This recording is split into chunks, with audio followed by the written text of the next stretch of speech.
On this day, it's a tradition that Mexicans give great fights against each other. Es una guerra. Pues solo las leyendas habían tomado esas fechas. Julio Cesar Chavez, Marco Antonio Barrera, Oscar De La Hoya, they've all put up great performances. This one is a perfect storm. I expect this fight to be a war. Zurdo Ramirez, the Mexican monster. You guys are going to see a different monster that night. Yo soy el campeón. Uno busca lo mejor.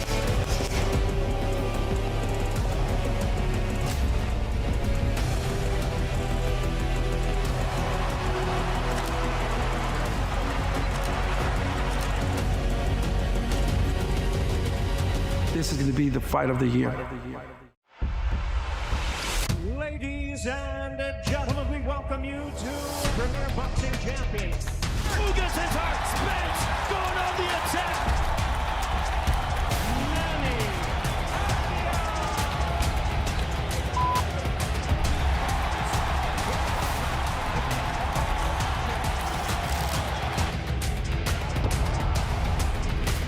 You're about to see a whole nother level of boxing.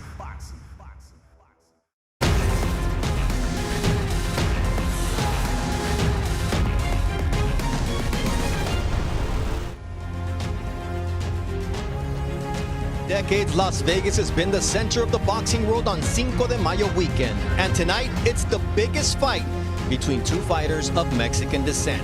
And by biggest, of course, it's in terms of size and weight. David Benavidez is a pound-for-pound star who is climbing into his third weight class seeking glory. Gilberto Zurdo Ramirez is a unified cruiserweight champion looking to score a career-defining victory on the grandest of stages. We also have another action-packed all-Mexican affair in our co-main event as Armando Resendiz makes the first defense of his super middleweight title against Jaime Munguia, who is looking to become a champion again for the first time in 7 years. Both men are looking to steal the show. Also on the card is super lightweight showdown that guarantees fireworks. Oscar Duarte is knocking on the door of a world title shot, but standing in his way is Tijuana spoiler Angel Fierro, who last year gave Pitbull Cruz everything he could handle. Good afternoon, I'm Bernardo Osuna. Welcome to the PBC Pay-Per-View undercard preliminary show. We've got a lot of storylines that we want to get through, but Cinco de Mayo, it's the Super Bowl of boxing, and rightfully so, because Gilberto El Zurdo Ramirez and David Benavidez have been chasing Canelo Alvarez for years. Now they have a chance to take the mantle as the next star of Cinco de Mayo, because on this date, boxing-wise, stories and legends are made and careers are solidified. Will it be that second win that you get when you dig deep into your heart, or you have to go into your soul and ask yourself if you want to continue? Or will it be the fans with their rabid passion and all those Mexico, Mexico chants that are gonna give you the energy to get off that stool and seek victory? That is what is at stake tonight, Cinco de Mayo weekend. You know what it's all about. Go get your carne asada, your cold beverage of choice. Sit down and do Cinco de Mayo right, because if you're a boxing fan, you know what this is all about. We have a great pay-per-view fight card set for you here inside the T-Mobile Arena in Las Vegas, Nevada. David Benavidez and Gilberto El Zurdo Ramirez, we don't need to say much about them. The other world title fight, Munguia Resendiz, that's all action. But what about Oscar Duarte against Angel Fierro? Duarte is chomping at the bit to get another opportunity at a world title. In his way is Fierro. And then young upstarts, Jorge Chavez and Jose Tito Sanchez, as well as super welterweights, Isaac Lucero, who many compare because of his physical traits to Canelo Alvarez. Well, he's going to have Ismael Flores, who comes all the way from Spain via Argentina to spoil his party. He says, it may be my first time on pay-per-view, but it won't be my last. It is my pleasure now to welcome in not only Chris Mannix and Brian Campbell, because you know what? We're in a time where boxing is so divided, gentlemen. It's so fun to be together because we come from all different parts of the broadcast spectrum, and we're all here to do one thing, to bring the fans a great fight card. And when you talk about Benavidez and Zurdo Ramirez, it's two fighters who have long waited to headline a main event like this. And for Zurdo Ramirez, he's jumping up in weight. So I'm going to go straight to the main event, because we talked about the undercard, how great that's going to be.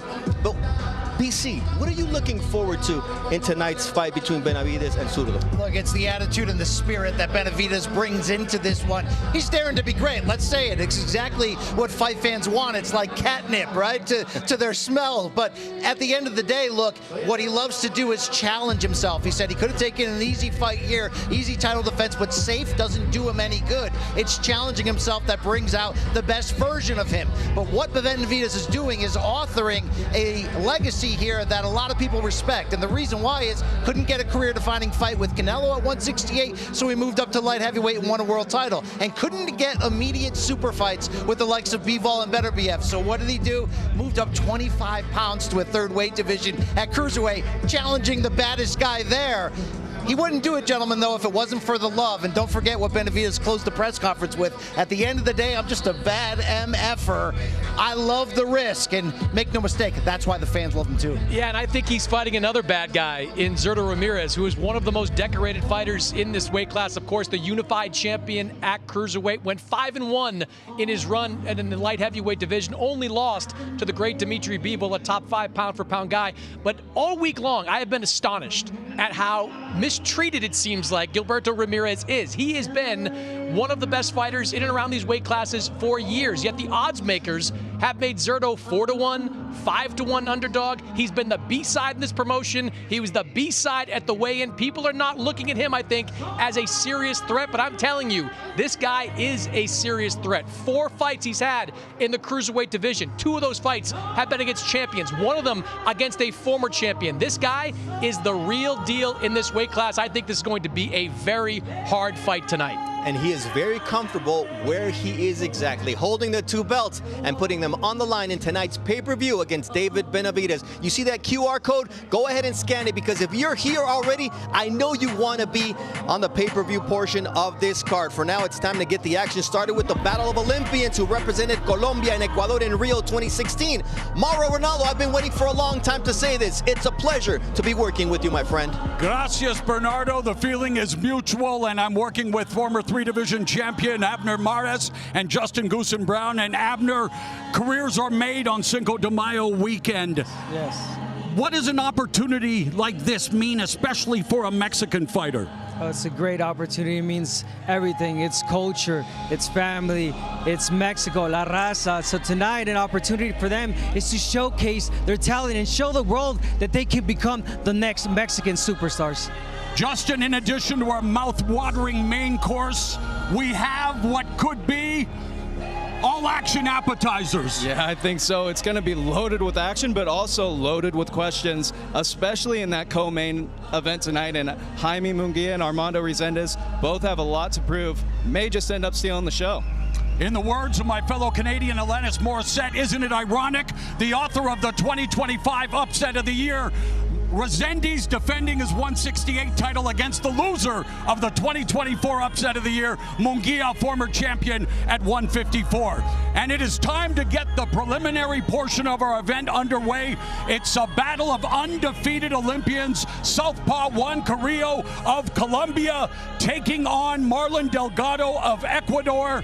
2 undefeated fighters willing to test each other at a contract weight of 178 pounds.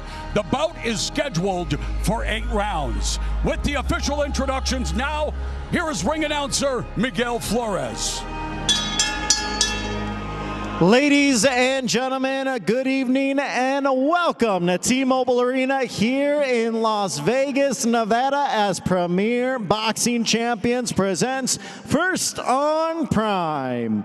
It is all brought to you by Golden Boy Promotions and Samson Boxing in association with TGB Promotions.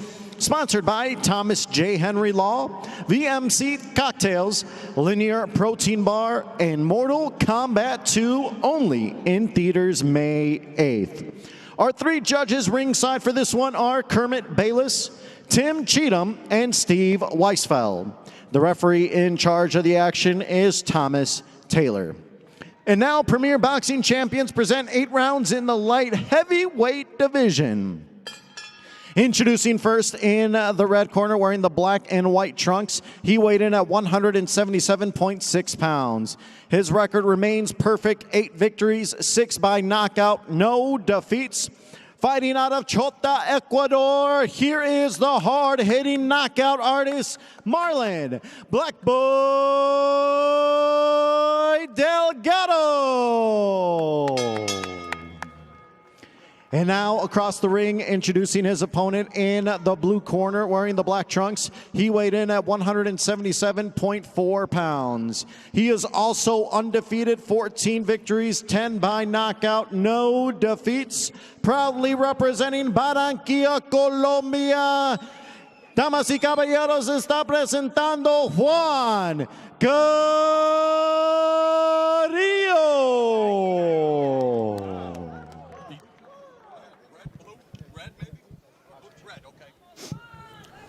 Coach, can I have you on this side? Coach, I'll have you on the other side over here. All right, gentlemen, we're going to the middle of the black belt line here. We're going to the middle of the white letters on this side. You both got my instructions in the back. Protect yourselves at all times. Listen to my commands. Touch them up. Back to your corner, gentlemen. We have Marlon Delgado making his Las Vegas and USA debut in a career-high 5-fight knockout streak. Meanwhile, Juan Carrillo, he has sparred with David Benavidez, who's going to be, of course, challenging Gilberto Ramirez for his Cruiserweight title coming up in the main event on pay-per-view. But it's the bell and round one of this scheduled 8-round matchup made at a contract weight of 178 pounds. And again, Carrillo, the southpaw, pawing with the jab, but Delgado looking to bring the fight to Carrillo early. Yeah, well, you mentioned both these guys undefeated and Olympians, former Olympians. Now, even Delgado has been in those Olympics twice, but Carrillo has switched his training camp. He is now with Bob Santos, so that's a new move for him. Yeah, and Carrillo, Abner told us that he plans to press the action, close the distance, and test the belief. He doesn't think Delgado has the power to keep him honest. Yeah, and that's exactly why he feels that way. He says that he doesn't have power, so now he feels comfortable going forward, and that's what we're seeing in this first round. Ask Delgado's last 5 opponents if he has power. He's riding a 5-fight KO streak, and again, limited opposition as you grow your record. Delgado's 9th professional fight, 8-0 with 6 KOs. Carrillo, he's 14-0 with 10 KOs, so they have displayed pop previously. Yeah, they both have displayed pop, but also that's because Delgado, he even fought in that IBA International Boxing Association tournament while 7-0 as a pro. So he has a little bit of everything in his style, but Carrillo said he's going to come out ferocious. He hasn't quite yet, but we'll see if he turns it on. Delgado has logged only 104 seconds of official action coming into this fight since September 2022 when he knocked out southpaw Williams Colina. November of 2025, and now Carrillo beginning to march forward, beginning to put some pressure on Delgado, but Delgado fires back with the right hand. I like that pressure that Carrillo's putting. That's composed, smart pressure, not lunging in. There's the jab, the lead hand, and definitely getting Delgado, a little worried here because Delgado seemed like he was going to be the guy pressing. He's really good at that, but he can't do it right now because Carrillo's just on him. We are at the final minute of the opening frame. Delgado started aggressively, but now the intelligent pressure of Carrillo is keeping him at bay. Yeah, Carrillo's doing a really nice job right now following Delgado's. Delgado's kind of trying to move consistently to that right side, and you'll see Abner, he met him with that quick check right hook Carrillo did. I think that's what, there it is again from Delgado. Yeah, he's got to time him now because, he is slow. Speaking of Carrillo, the jab, you can time it. Yep. He is working in patterns, so if you're smart and you're Delgado, you just want to time that. Oh, that was at the bell line, and he has had success with the left hook, has had Delgado, but he's being backed up now by the pressure of Carrillo. Again, 2 Olympians putting their undefeated records on the line relatively early in their careers, getting to do it on one of the biggest stages in the sport, Cinco de Mayo weekend in Las Vegas, where both Carrillo and Delgado are fighting for the first time. Watch the elbow. Time right there. Perfecto. Relax. Excelente. Perfect. Todo bien. Everything good. Sit down. Okay. Just relax. All right. Cut the ring. All right, don't follow him. Cut the ring. Don't force anything, but go to the body, please. Jab upstairs, downstairs. Lead hand, alive. Don't force anything, please. Don't force anything yet. Come.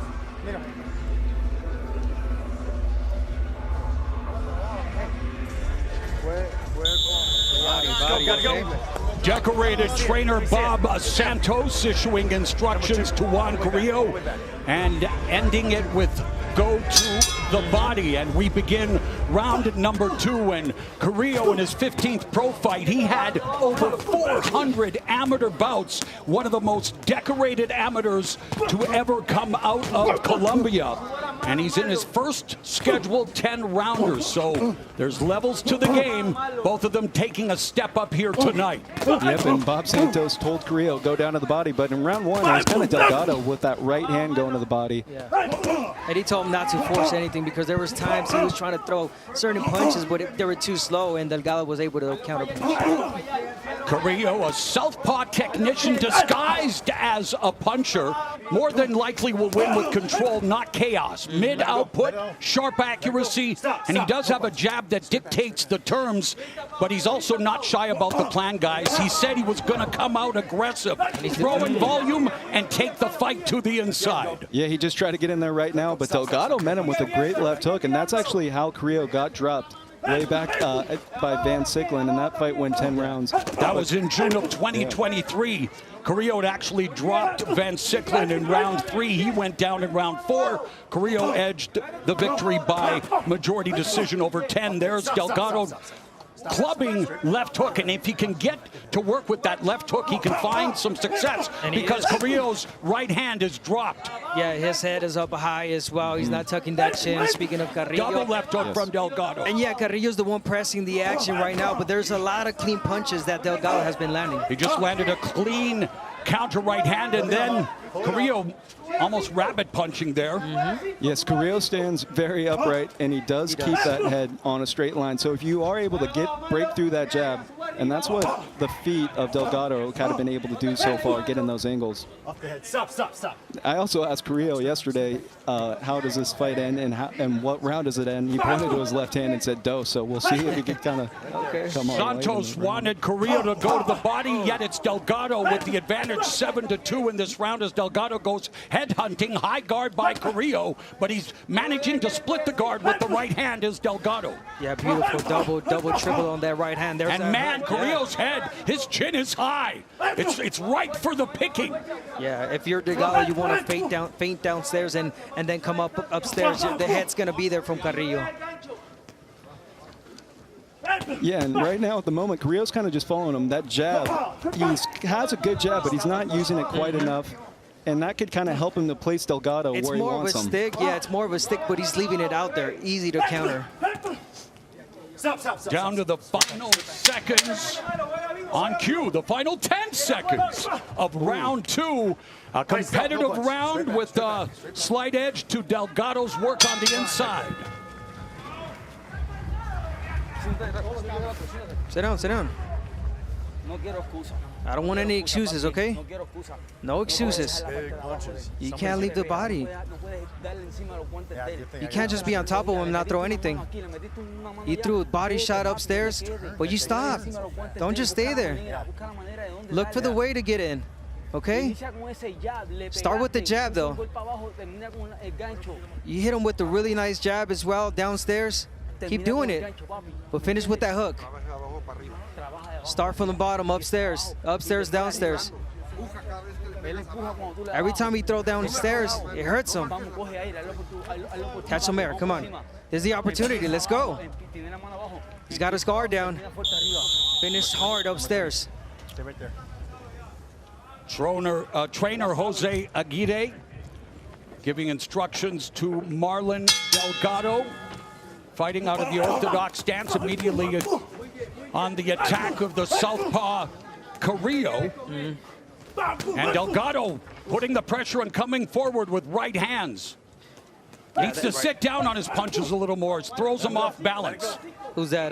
Delgado. Yeah, he is at times. He's pushing a lot of those punches. I see what you're saying, Mauro. But yeah, I like the instructions from the corner. Once he's in there already committed, you got to let those hands go. The body shot especially. Work from, from the body, upstairs. There it is, body shot. He's having an amazing start to the round, Justin. Delgado lighting up Carrillo downstairs and upstairs. Yeah, and what he's doing after, you see he's kind of jumping in with that right hand, and then he's smothering and tying up that lengthy Carrillo, not quite letting Carrillo get that leverage on the inside. So this is where Carrillo needs to use his jab, prevent him, because at the moment, Delgado's got the better feet. And of course, power shots, the hooks, the crosses, the uppercuts, everything except the jab. There's a double jab, a blinding jab followed by the right hand, and good job by Delgado to keep moving, using angles, circling, and never being in one place too long. Especially against the southpaw, right? Justin, he's walking to his right, taking away that lead hand that he has. Good job from Carrillo in this round. Yeah, and that's what Delgado does. Even if that's that amateur experience, he kind of boxes southpaws like he's a southpaw. He's the one kind of moving, getting those angles. You mean good job, Delgado, by the way, not Carrillo, right? Delgado is dominating this round. Delgado is the one that kind of boxes southpaws like Carrillo. He's going to keep moving against him, nice going counter. to the body especially. Stop. Especially the way that Carrillo kind of leans back. He protects his head, but that body's still open. Carrillo went to the body successfully, but very linear, very straight up and down, and Delgado has capitalized on that. And when Carrillo goes to the body, not a lot of mustard behind those punches. Not sitting, they're more arm punches. And there's a whipping right hand, he heard me. He said, what do you think of these shots? Less than a minute left in round 3. And it was more than 2. I like that. He's got to start picking it up in volume. Speaking of Carrillo, it's only one. There's a double left hook by Delgado. Upstairs, downstairs. There's a right cross by Carrillo that clips Delgado's chin, and Delgado can obviously take a punch. He has never been knocked down in his career. Never been down. Oh, nice right hand by Delgado. But he is slapping a lot of his shots and pushing them, like you say, Abner. But he's being more aggressive and has had, from my advantage point, the more punishing power shots. Yeah, cleaner, effective punches from Especially Delgado. in this and round. There are, it's been his most dominant round of the fight, statistically speaking. Yeah, way more volume. I think that Carrillo is looking for a haymaker, a big shot to get him out, which is, I don't think that's a fight that he should be doing. Gotta throw more.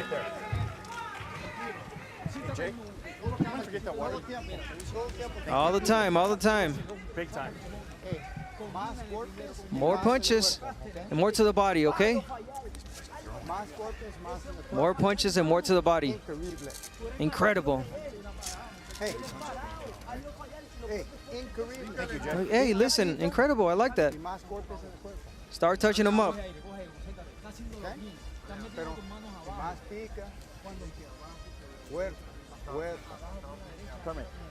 Number 4. And here's a powerful check right hook from the softball Carrillo. There, we talked about the power shots that he's looking for in this fight to end it. And that's a shot that I thought he heard. And for a second there, Delgado, because Delgado did wobble, and then he started backing up a little bit. But yeah, those are the heavy shots that Carrillo's looking for. And that happened when Carrillo had that space to kind of throw that 2-3 and was able to catch Delgado coming forward. Round number 4 scheduled for 8 at a contract weight of 178 pounds, 2 undefeated Olympians. Carrillo putting his track shoes on, using some lateral movement, getting caught up along the ropes by Delgado. And you talk about Carrillo's performance thus far as trainer. Santos wants more punches, more to the body. He doesn't appear comfortable, and that might have something to do with the fact this is his first fight in 15 months, a career-long layoff. And fighters in the 21st century need to be more active. Yeah, that, and I think he might have been overlooking Marlon Delgado a little bit coming in, because in those fighter meetings, he said he's not worried about him at all, not worried about the power at all. He thought he was going to walk right through him, but he's finding out with that quick right hand. He may have a little bit of some steam on that right hand, Delgado. Yeah, and Carrillo's walking to those punches right now. Again, his head linear, up high. So he's got to be careful again. He's got to move his head a little bit more, speaking about Carrillo. And yeah, if you want to dig to the body, you want to look to the body, okay, jab your way in, and once you're in there, bend your knees a little bit. Don't stay straight up like he's staying right now, Carrillo. Don't use that, all right? No nonsense referee. Thomas Taylor maintaining law and order. Carrillo with a bolo punch. But very needs to be more focused in his attack. I get the feeling, and now he's looking out of the ring. Oh, okay. And that uppercut that he snuck in there right there, because Delgado, he's when off he balance. does press in, kind of does lower his head. So that uppercut could meet him on the way. But you saw Carrillo at the beginning of this round try to use his feet, because Delgado's really making an effort to get in tight and smother him. We up. have just over a minute left in the fourth, and Delgado's thrown 47 punches compared to Carrillo's 9. Yeah. Yeah, it's only one shot at a time, 2 shots. There it is from Carrillo. Again, power shots. Yeah, he's trying to hurt Delgado, but it's not working for you right now, buddy. You got to change it up. You got to throw more punches. And yeah, Like his once you get trainer in there- asked him, more punches, more to the body. Not to the doing body. it. Not listening. And that's exactly what Delgado told us in the fighter meetings. He knows that Carrillo throws everything hard, but he doesn't throw with much volume. So he's kind of taking advantage of that. But they still are exchanging right there. No knockdown. Give me bus. Don't push down. Yeah, if I'm Carrillo, you want to change it up. You want to become the boxer now. Yeah, use that reach, that lead hand, and wait for Delgado to come in and counter punch him. Stop. Guys, watch it. Yeah, especially if we're kind of getting close right here to the end of round 4. Still kind of been going the same way it has since round 1. Yes. Delgado outworking and really trying to smother him up. But there's a body shot right there. That might have been a little foot tingle with the slip. Gotta get up. I think that was a push, low blow. I don't know what that was. A punch landed, but the feet got tangled up. And then Delgado's trying to sell it. Yeah, it's that body. It's that body shot. It's that body. Hurt him. Mobile down. 3, 4, 5, 6. I don't think he's getting up. 7, 8, 9, 10. We're done. Buzzer beater.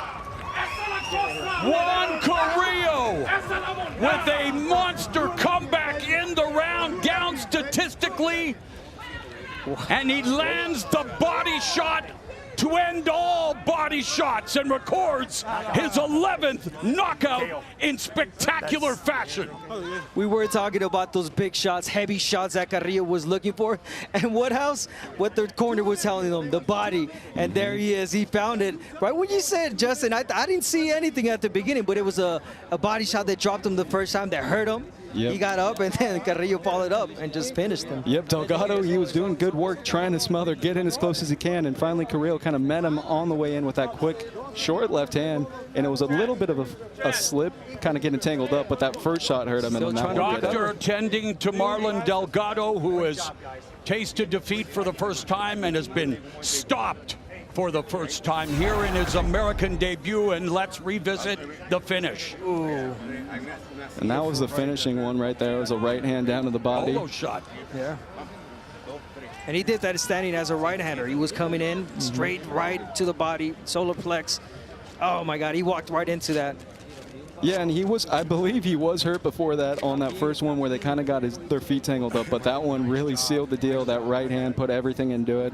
And that's the one-punch knockout that everyone in that Bob Santos camp has been telling me about this kid. Delgado goes down for the first time, literally and figuratively. Let's make it official with Miguel Flores. Ladies and gentlemen, referee Thomas Taylor called a stop to this contest at 2 minutes and 59 seconds of round number 4 as Delgado could not make the 10 count. Therefore, your winner by knockout and still undefeated, Juan Carrillo. It's like Juan Carrillo must play for the NBA's Toronto Raptors or something. A buzzer beater KO in the 4th round, and Juan Carrillo of Colombia improves to 15-0 with 11 KOs. Let's go back up to Bernardo. And is there a better place to be for Cinco de Mayo weekend than Las Vegas, Nevada? If you can't join us live, well, there's a QR code right at the bottom right of your screen. Buy the pay-per-view starting at 8 p.m. tonight. That'll be our pay-per-view. David Benavidez looking to make history as the first man to win titles at 168, 175, and at Cruiserweight as he tries to dethrone the unified champion, El Zurdo, Ramirez. All right, I'm Bernardo Osuna alongside Chris Mannix and Brian Campbell. What did you guys think of the one-punch wonder, Juan Carrillo, who comes in from Colombia? And he brought that punch, Chris, you mentioned it, all the way down from Barranquilla right to the solar plexus. Hey, if you've ever been in those Bob Santos gyms and seen his fighters, he preaches the body shot. And while that wasn't the prettiest of body shots or the most technical of body shots, that was a Colombian body shot. That was a big power punch to the midsection. Look, he was down for the 10 count with Thomas Taylor, but then it took him maybe another minute or two even to get up on his feet. That's how strong that was. I'm happy for Carrillo. That's exactly the kind of performance you want to open up a pay-per-view. You want to do something special, give people a reason to want to see you again. He did that tonight. Yeah, and look, Carrillo started off a bit slow, seemed to be a little bit rusty coming off of that layoff. He wasn't great for all 4 rounds, but he was great when he needed to be with the perfect timing. He was the bigger puncher in the fight. Credit to him for not falling behind mentally in terms of the frustration, making the adjustments, and then when given the chance, giving us a bang to kick it off. Let's go, Cinco de Mayo. Look, at the end of the day, you know, he's no young buck. He's 33 years old, but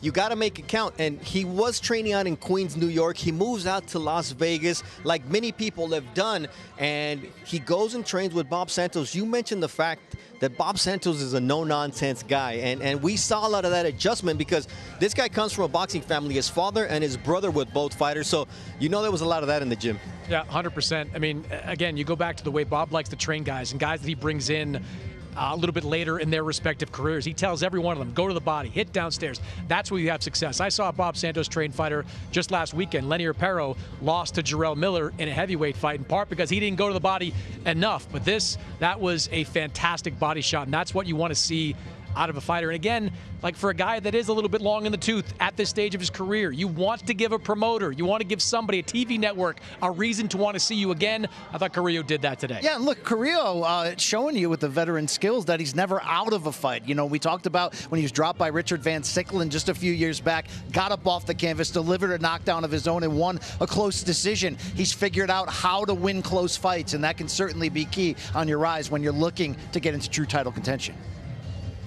Look, we have a lot of action tonight in the pay-per-view, so you won't want to miss it. Starting at 8 p.m. Eastern, 5 p.m. Pacific, it'll be Isaac Lucero opening things up against the hard-fighting Ismael Flores from Argentina, and then Jorge Chavez and Jose Sanchez, both of them unbeaten.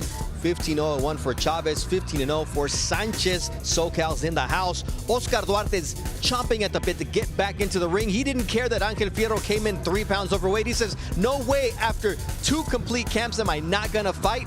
So expect punishment in that bout. And then it will be Armando Resendiz coming off of the upset of the year against Jaime Munguia, who's the victim of the upset of the year in 2024, and they face off for Resendiz's WBA super middleweight title. And it all leads us to David Benavidez against Gilberto Zurdo Ramirez. How about we take a look at PBC's Gloves Off, Benavidez Ramirez, the pay-per-view.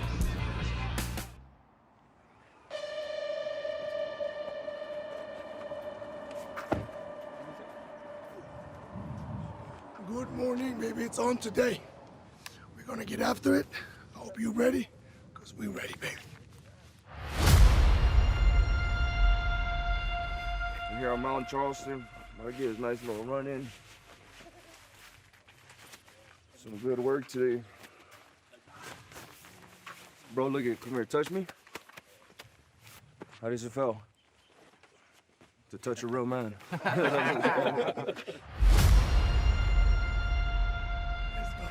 I just can't wait for May 2nd, Cinco de Mayo weekend, fighting for 2 titles. You guys are gonna see a different monster that night. This is gonna be the fight of the year. He's ready to go and show the world why they call him the Mexican Monster. Ask me what's my plan for Ramirez. What's my game plan for the fight? Pay.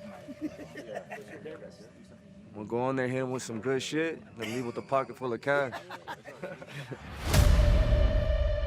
They call him the Mexican Monster. He earned that name by systematically demolishing every man who dared to share his reign.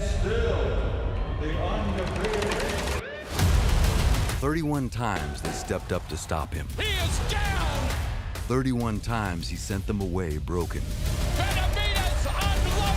For most, boxing is a career. But for Benavidez, it provides a sanctuary. In this sacred space, a higher power guides his hands, as he fights for his family, for his salvation. This makes him truly dangerous. He ignores the hollow glitter of wealth and fame. He pursues a divine journey of violence because he loves it. I definitely feel like this life is made for me. God put me here for a reason on this path, and I'm gonna take full advantage of that. Everything I say, I believe, and everybody that will go up against me will be defeated. But as he scales to the cruiserweight clouds, the air thins. Gilberto Zurdo Ramirez waits for him there, a man who rewrote the record books. I expect this fight to be a war. A 200-pound anomaly, a giant who wields the hands of a surgeon and the power of a wrecking ball. For the first time, the Mexican monster does not loom largest in the room. Pues mi intención es hacerle daño, mi intención es ganar esta pelea. Sé que estoy dejando todo arriba del ring, pues va a haber una guerra el 2 de mayo. Cinco de Mayo, for a Mexican warrior, this weekend represents an inheritance. This May 2nd, the monster and the giant collide to claim their birthright. This is the sport at its most primal, its most beautiful, its most violent. Viva el boxeo.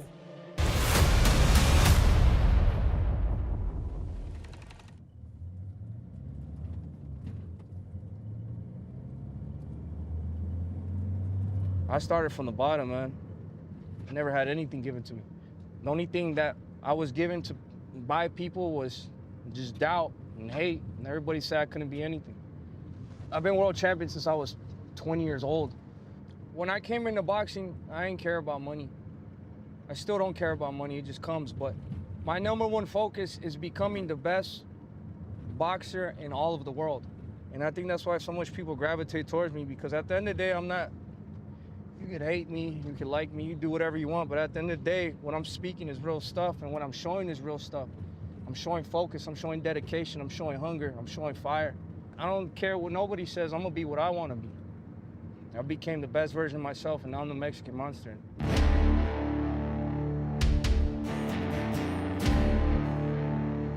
There is a rising energy around David Benavidez, a gravity that draws the world towards him. We always gotta make time for the fans, man, bro. I know you're gonna beat his ass. You guys came on a good day. I appreciate letting us watch. That's pretty cool. People don't just watch him. They want to be close to the fire. And the reason is simple. He isn't risk-averse. He doesn't look for the safe exit. I put myself in a hard position where I know if I make a mistake, I might get hurt. I put myself in that position purposely so I get the best out of it. Most men in this sport treat an unbeaten record like glass, something to be protected and polished. Benavidez is different. He's a man who runs toward the wreck. And right now, he's a show worth the price of admission. A lot of people have been throwing out there the face of boxing. I'm just trying to be what I know I am. And that's one of the baddest dudes on the planet, calling everybody out and beating these fighters and winning championships. If that earns me the title of face of boxing, then I guess that's what it is. Relentless pressure is his calling card. Benavidez is known for brutalizing opponents. Perhaps that's why the biggest names in multiple divisions have avoided him. People don't want to fight me because they know I'm coming 110% every single fight. You know, I feel like winning and losing is a decision, and I've already made that decision. I'm going to win a long, long time ago. The Mexican monster. He's a man who has spent his career hunting opponents who didn't want to be found. Because of that, every step forward has been a step into deeper water. He's had to outgrow division after division just to find a man willing to stand across from him. Every fight has got harder because I've been calling for those fights. I've been calling for myself. I made the fight happen with Caleb Plant. I made the fight with Boo Boo. I made the fight with Morel. I made the fight with Zurdo Ramirez. Me, because I'm ready for this risk. When you're the monster, you eventually run out of people to scare. You have to move toward the bigger game. That risk comes to a head on May 2nd. David Benavidez is making a 25-pound leap, a staggering jump into the deep end of the cruiserweight division. Standing in his way is the unified champion, Zurdo Ramirez. I'm not gonna lie, boxing is scary. So when those decisions are made, when you call out these people and it's time to make that fight happen, this shit gets scary. I'm not gonna sit here and lie and be like, oh, well I'm so fucking confident, this and that. Yeah, I'm confident in myself, but you make one wrong mistake, anything can go south. This is what makes boxing boxing, the risks. Let's go, you want sport? For David, risk isn't a choice. It's the price of growing up Benavidez. He inherited discipline from his father, who feared that softness was a weakness. Because boxing wasn't just a sport, it was the only way to keep them safe. The most proud moment I have is just seeing my family now and the way everybody is. This is the next world champion here. Remember his name, Gordo. Gabriel Benavidez, the next world champion. When a man fights to prove the sacrifice and believes the ring is the only route, then greatness isn't a goal, it's an inevitability. I know once I do my prayers and I live how I'm supposed to live, everything is gonna be taken care of. In the ring, at home, and everywhere. To bless my path, bless me with knowledge, and bless me with that warrior spirit. I never told nobody. My last fight, I think I was in the 6th round, and we're on break. And then I said the St. Michael the Archangel, defend us in battle, be our protection against the wickedness and the snares of the devil. So I said the whole prayer, and then I came out and I knocked him out in the 7th round. So he gave me the knowledge I needed to get that knockout. So thank you guys so much for this, bro. I really appreciate it. Thank you. What's up, guys? You guys doing good? David Benavidez may be an American by birth, but his soul is strictly Mexican-made. He was raised on the high-level violence of the legends. On Cinco de Mayo weekend, that heritage isn't just a label, it's a debt. For him, all that matters is fighting like you belong to the history. That date is legendary because we already know what's coming with that date. We're making history, 2 Mexican fighters fighting on Cinco de Mayo for the cruiserweight belts. It doesn't feel any better than for me to give my people what they want to see on our day.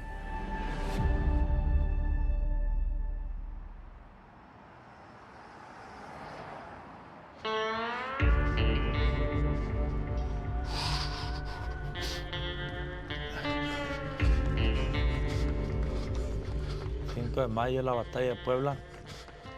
Es una guerra. Creo que va a ser una guerra también arriba del ring. Pues solo las leyendas habían tomado esas fechas. Para mí, pues, estoy muy contento de que sea hoy en día. Creo que pues estamos en nuestro prime los dos. Va a ser un excelente espectáculo.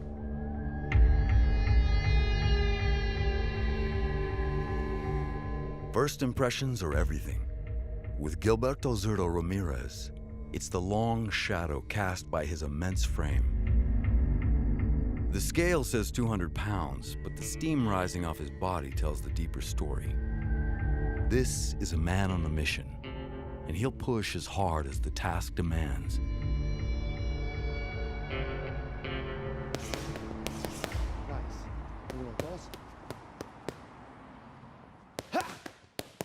Yep, put it together. Es la pelea pues más importante de mi vida. Te digo, me emociona mucho porque él es rápido. Yo tengo buenas piernas también. No siento presión, al contrario, siento alegría por esta pelea porque se va a dar. Speed, find it, let's go! Let's go, what you got left? What you got left? How about you want it, Zurdo? Let's go! Push, push, push! Knuckles, knuckles, turn, turn, turn! Nuestro estilo de pelea pues va a ser un buen match esta noche. Push, push, push! Time! Headlining a fight of this magnitude is heavy labor. But the sweat is only what you see on the surface. For Zurdo, the real work started a lifetime ago. Back when fighting wasn't a career, it was a necessity. Comencé en este deporte a los 12 años porque me hacían bullying. Donde yo crecí era un barrio muy bravo, un barrio que había mucho cholo. Estaba chaparro y muy delgado. Siempre me peleaba con niños más grandes que yo, o a veces eran 2 o 3, nos peleábamos. Por eso me metí al boxeo, dije, quiero aprender a pelear y quiero pues aprender a defenderme. Me ayudó mucho, me ayudó a formarme carácter en el barrio. Parte de mi personalidad es la fortaleza y el coraje.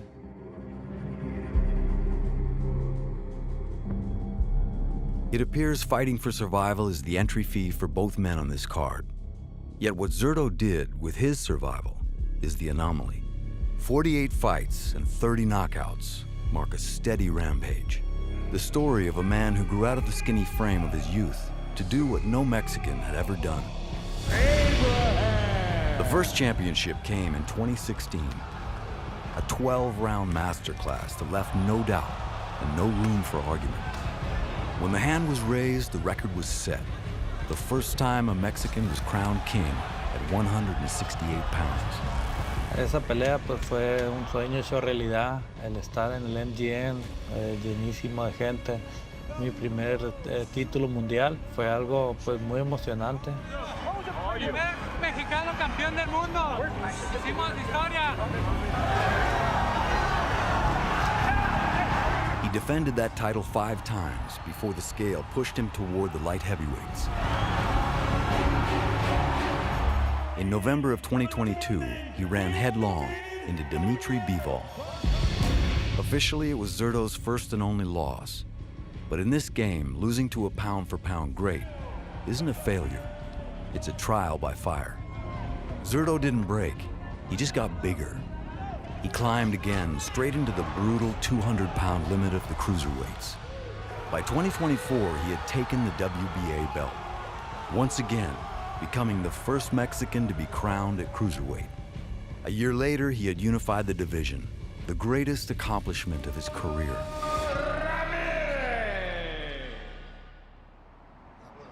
Yep, take your time. 8, but they gotta be fucking powerful. Go, 2, rip, 3, rip, 4, rip, 5, 6, harder, 7, 8. Good job. Take a second. I don't need a second. Rip, harder. I go for a knockout every fight. If there's an opportunity to get the knockout, every single fight. That's why I feel like my level of intensity is unmatched. 3, rip, 4. Everybody I go up against, they get hurt. 6. Everybody I go up against tells me after the fight that, yes, you're the best fighter I've ever faced, and you probably will be the best fighter that I'll ever be in the ring against. Yo soy el campeón. Uno busca lo mejor. El 2 de mayo van a ver una guerra arriba del ring. The stage is set for Cinco de Mayo weekend. A monster moving up, a giant waiting at the top. It isn't a storybook, it's a collision. This lifetime of work, every mile, and every ounce of sweat is what is at stake on May 2nd. This isn't just about the belts. It's about history. May 2nd. Champions collide. David Benavidez, undefeated, unrelenting. Zurdo Ramirez, powerful, punishing. And there's a left hook! Can the Mexican monster snatch the crown from the unified cruiserweight king? Plus, Resendiz faces Munguia for the super middleweight title. Mexican warriors battle for the belts. Cinco de Mayo weekend. Are you ready? Benavidez Zurdo plus Resendiz Munguia. Live on PBC Pay-Per-View. We're back here in Las Vegas, Nevada.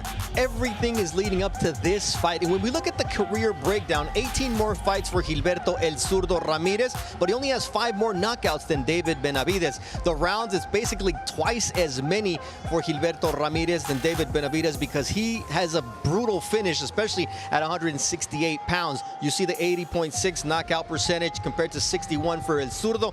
And in terms of champs, the only loss on either of their records is against Dmitry Bivol, one of the top pound-for-pound fighters in in the world. Now, this is a huge event for Gilberto El Zurdo Ramirez. Despite being the most seasoned fighter, the unified champion, this is his first pay-per-view main event. So David Benavidez has been here before. He was groomed since he was a young man to take on the biggest and the best. Brian, you mentioned the fact earlier that he's been sparring champion since he was a teenager. He won his first belt at 168 pounds just after he wasn't a teenager. He was 20 years old, so pretty much the same thing. But what is it about his makeup at such a young age that makes him so great? Well, I think a lot of it is that experience he had. People have amateur careers in different ways. Sometimes it can be international tournaments, Olympics. Sometimes it can be as a teenager going into the gym and facing former world champs like Gennady Golovkin, Kelly Pavlik, Dmitry Bivol, and oh, by the way, El Zurdo Ramirez.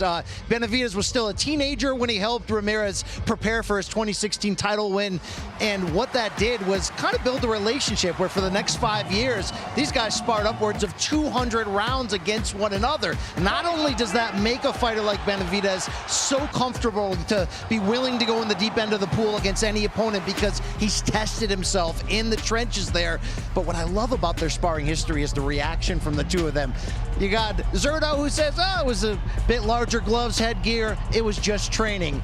You've got Benavidez, who said these were not sparring sessions, they were fights, they were wars. Either way, you have to believe the foundation of their relationship through sparring is going to say a lot about how this fight ends. And then you can just go to YouTube and see the clip of it, and you decide if that was pay-per-view worthy, if they were just working on certain things or not. The reality is, with Mexican fighters get into a sparring session, it happened with Oscar de la Hoya and Julio Cesar Chavez, somebody wants to prove something. The young kid wants to prove he belongs, and the veteran champion says, hold on, kid, because I'm a man, and I'm going to prove to you what it's like to fight against a real man. The other thing is, in this same ring, not too long ago, just down the street, we saw Canelo Alvarez take on Terrence Bud Crawford. A great small man beating a great big man. Will Zurdo have to deal with the same skill set that we see in David Benavidez? How big a weight jump is 25 pounds realistically? Because we talk about guys going, what, 4, 6, 7 pounds? We're talking about 25 here, Chris. It's a massive number, and it amounts to about 14% of his body weight. And look, we've seen light heavyweights jump up to cruiserweight in the past, but for the most part, these light heavyweights, they often take interim fights. Even Zurdo Ramirez, when he came up to cruiserweight for the first time, he fought Joe Smith Jr., a light heavyweight, at a catchweight. He eased his way up into this weight class. David Benavidez is jumping straight into the deep end of the pool, and I've been listening to him talk all week long about how healthy he feels, how great he feels, how he's been sparring with cruiserweights and with heavyweights. That's fine, but when you get in there, my take is that you don't know what you don't know. You don't know if your speed is going to be the exact same, if your chin is going to hold up at this weight. It took Zurdo Ramirez 4 fights to get truly comfortable at this weight. I remember Zurdo's debut at cruiserweight. His body looks nothing like it looks right now. He looks like he is a full-fledged cruiserweight at this moment. He's going to use that body. He is going to lean on David Benavidez. He is going to show him physically that this is a new weight class. Yeah, I mean, when you take a look at this situation, is really, you looked at the weigh-in, and it was the first time you saw David Benavidez look small in any fight. All right, these are the fighters, the 4 of them who have gone from light heavyweight to cruiserweight and won titles. Tomas Adamek, Virgil Hill, Darius Mikulszewski, and Dwight Mohamed Kawi. So you're talking about some notable guys who made that jump 25 pounds. And now at the T-Mobile Arena, you can buy the pay-per-view to see if David Benavidez is capable of making that same jump right here in Las Vegas. Or will El Zurdo say, hey buddy, I'm the big boy here, just like when you were a teenager and we were sparring inside the ring. We're ready for action inside the ring as the folks start to trickle into the T-Mobile Arena. Mauro Ronaldo, it's all yours. Thank you very much, Bernardo, and we are set for a scheduled 4-rounder at a contract weight of 138 pounds. Dylan Capetillo, who's 1-0 with 1 knockout, representing Mexico, takes on James Pierce, who's 2-0 with 2 KOs. So early in their respective careers, someone's has got to go, and there is James Pierce, an estimated 21 amateur fights, former basketball player who works at a brewery. I guess that would make him a true brew collar fighter. Meanwhile, Meanwhile, Dylan the Threat Capetillo, well, boxing is in his blood. He's trained by his father, Jorge, and none other than Tyson Fury calls Capetillo the best prospect in boxing.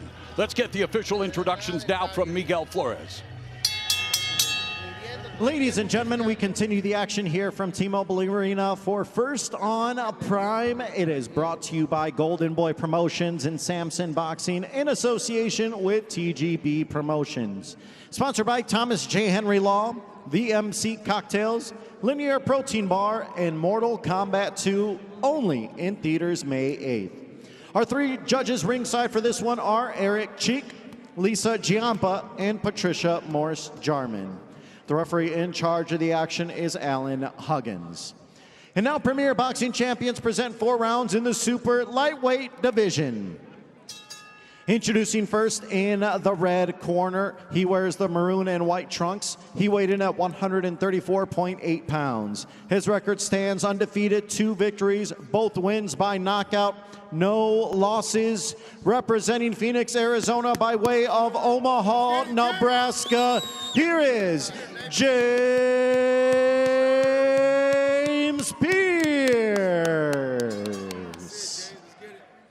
And now introducing his opponent across the ring in the blue corner. He's wearing the black, red, and green trunks. He weighed in at 136.2 pounds. His record stands 1 victory with 1 by knockout, no defeats. Representing Las Vegas, Nevada, here is the young, talented prospect, Dylan La Amenaza Capetillo.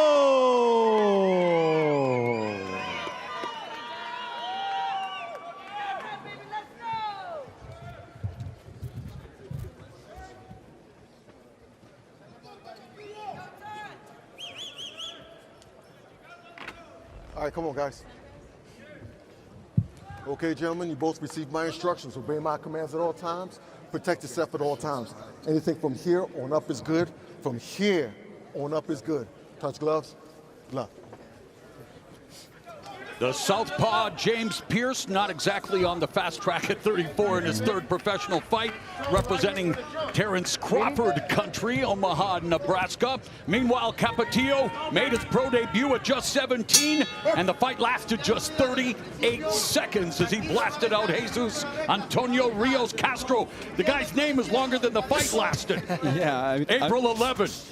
That first left hook that Capetillo threw in his career, he was able to score a knockdown with it. So we'll see tonight against Pierce, as you mentioned, 34 years old, double the age of Capetillo. And Capetillo's had a lot of experience in the gym, boxing since the age of 8 when he trained with Jorge Linares. At 12, he was around Canelo. At 13, he was in camp with Manny Pacquiao. His mom, Griselda, and his father, Jorge, run the popular Capetillo boxing gym in Las Vegas. So, Abner, he's been around the greats. Oh, yes, he has, and you can tell, I mean, in his boxing abilities, this is a guy that we saw grow up. If you have social media, you saw this kid grow up before your eyes, and yeah, this is a guy that starts fast. Speaking of Capetillo, last fight I was there, I was getting a soda by the time I came back.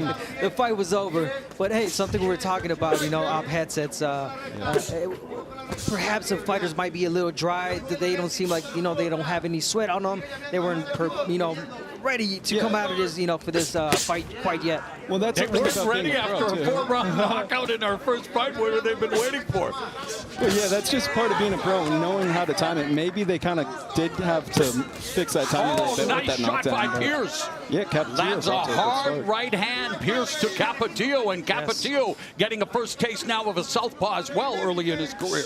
Oh yeah, and he already got that taste of those small gloves. He said in that first fight, they definitely feel a little bit different. Pierce isn't here just to be an opponent, not to be the B-side. He's here to test the youngster. Despite his advanced age and also having just relative inexperience, Pierce is off to an aggressive start. Yes, he's landed that left hand really good. And yeah, pretty interesting that Capetillo already taking on a softball. Like you mentioned, Mauro, I remember when I started my career, we tried to stay away from these fighters, you know, early like on. Apollo Creed's trainer, Duke, you don't mess with a southpaw. Yeah, they're difficult to fight, and we can see it in this round. Really difficult for Capetillo to get in. Under a minute remaining in the opening round, and Capetillo continues to search. They're using a sharp jab to gain the distance, but Pierce counters with a right. Yeah, Pierce caught him on the way out, but Capetillo's finding success coming over the top with that left hand of his. Now also Capetillo didn't find out who his opponent was going to be this week till Tuesday. So that is playing a little bit. They had to But find at this someone that got age, a I think southpaw. you got to be ready, almost like in the amateurs, right? Just to take on anybody you can. But I understand what you're saying. Still at short notice. There's a looping right hand that lands for Capetillo. Capetillo again, sharp with the jab. And that's exactly what he said to us in the fighter meetings before he found the opponent. Check left hook there by Capetillo. Yeah, now he's doing a good job, Capetillo. He's not forcing anything now in these last couple of seconds. He's doing a lot better, so you can't force anything in this fight quite yet. Figure out this southpaw opponent. Yes, very composed at just 17 years of age and already feeling the heat from Pierce and standing his ground, accounting. I know what they want to do. Listen, they want you to lunge in. Don't do that. So they can catch you leaning in. So don't do that. So this is what we have to do. Feint.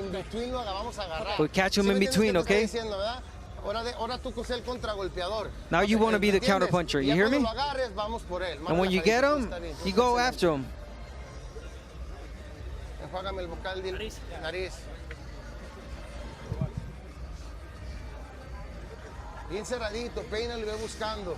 Close your guard, okay? He's going back.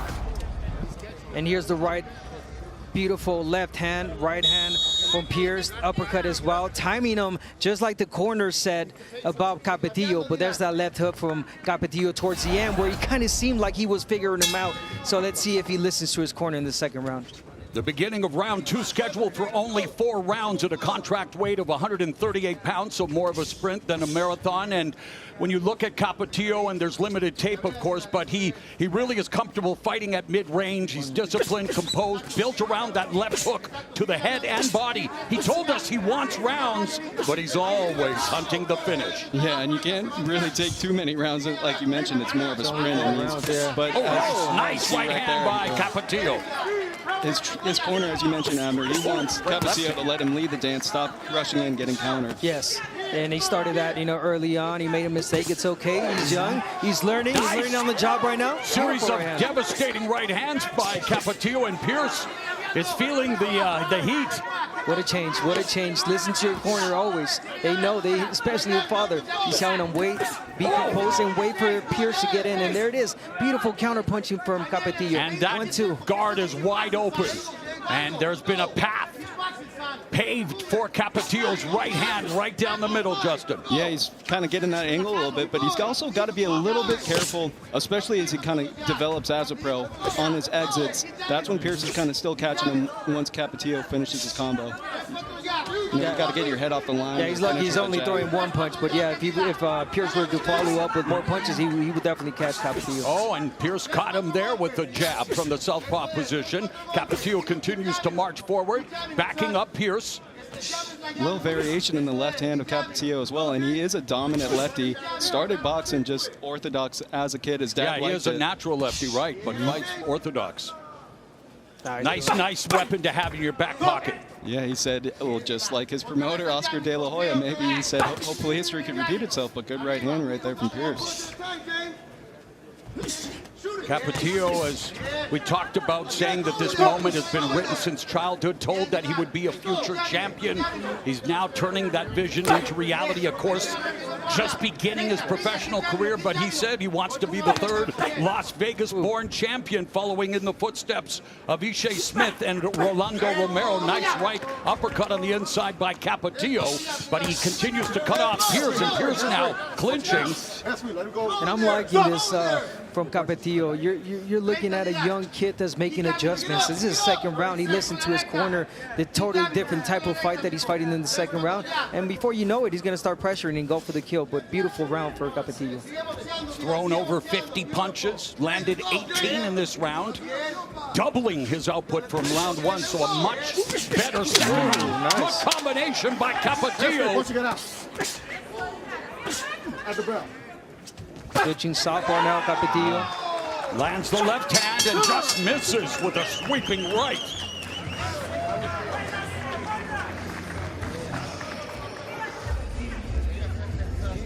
Hey bro, you're not respecting your punches, baby. What's wrong? You find your rhythm. You want to throw because you're not throwing enough. What's wrong? Why ain't you throwing those hands, bro? Huh? You're not respecting them, doggy. What's up? Okay? You're respecting a little too much, doggy. Come on. All right, don't spit it. Drink that shit. Drink it.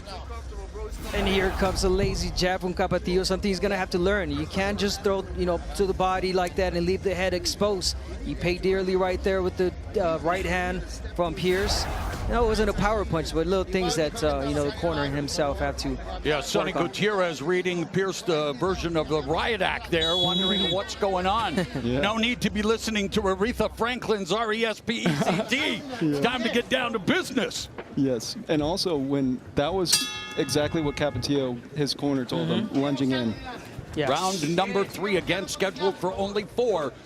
Dylan Capetillo and James Pierce, both in the early stages of their career, despite the big age difference. Pierce 34, double the age of the 17-year-old Capetillo. Yeah, it's a kid fighting a man right now. But I'm liking what I'm seeing from Capetillo. Again, the adjustments, now being patient, the jab, turning the southpaw to his left. Beautiful, good work.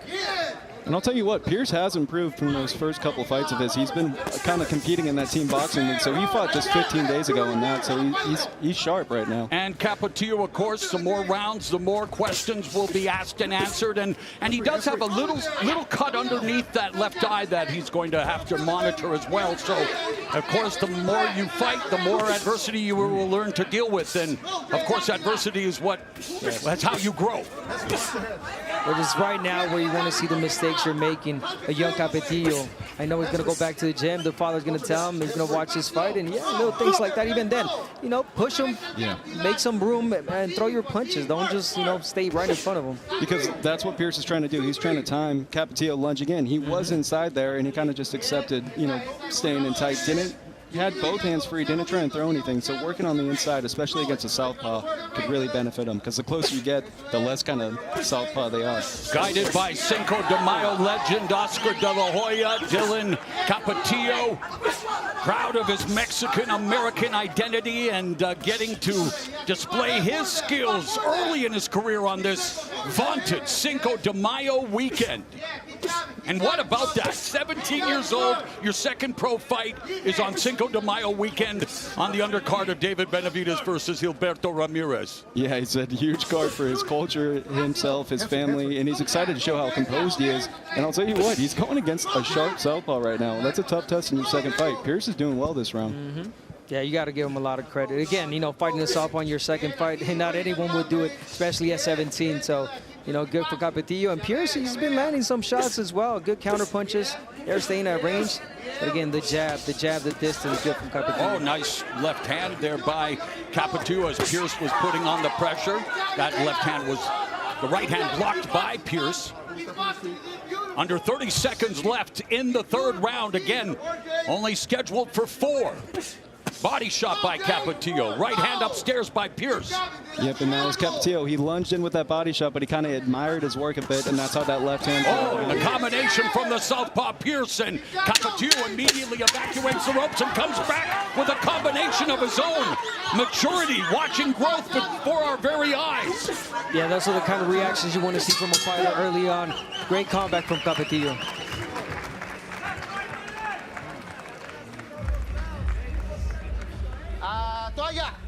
Towel. Deep breath, deep breath. Bien, hijo. Good, son, good. Okay, voy a limpiar el vocal, okay? Okay, I'm gonna clean the mouthpiece, all right? Dilo. Respira fuerte, hijo. Hold it. Tira, Dylan. Lo vamos a noquear a todos, está bien, así boxealo como lo estás haciendo bien. We're gonna see some right hands like Capetillo was landing. Of course, beautiful work against the southpaw. The right hand, we know, it's always lethal, it's always key. There it is, timing well. There it is, patient. And he threw right when he threw, right in between those punches. So smart, little things that we're seeing from a young Capetillo. Yeah, he was timing that jab. He slipped inside that a few times. He even came up with that left uppercut of his as well. So that lets you know that this kid is not just throwing a throw. He's thinking in there. Fourth and final round of this matchup. At a contract weight of 138 pounds, highly touted prospect Dylan Capetillo taking on the spoiled-minded James Pierce. Just his third professional fight at the age of 34. Had a relatively short amateur career. Former basketball player. Trains out of Sonny's Boxing Gym in Goodyear, Arizona. But Capetillo, very composed, methodical, lands a counter right there upstairs.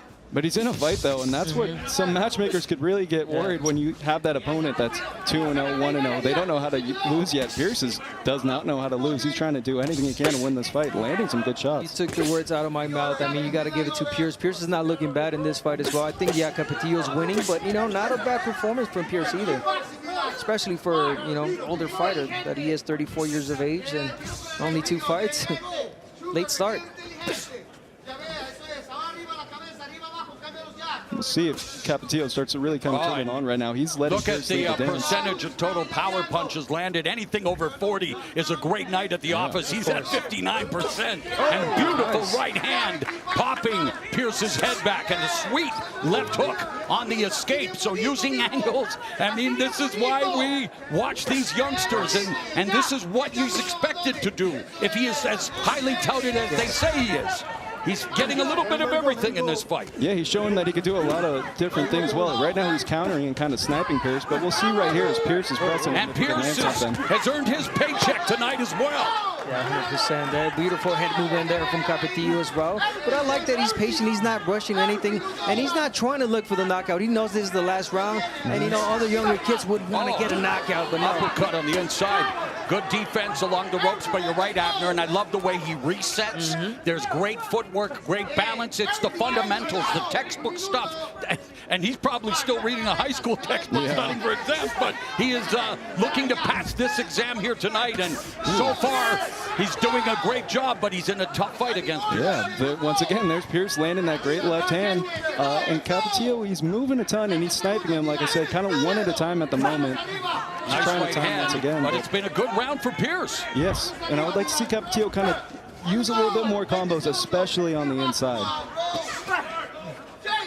He seems a little bit tired in this round now with Capetillo.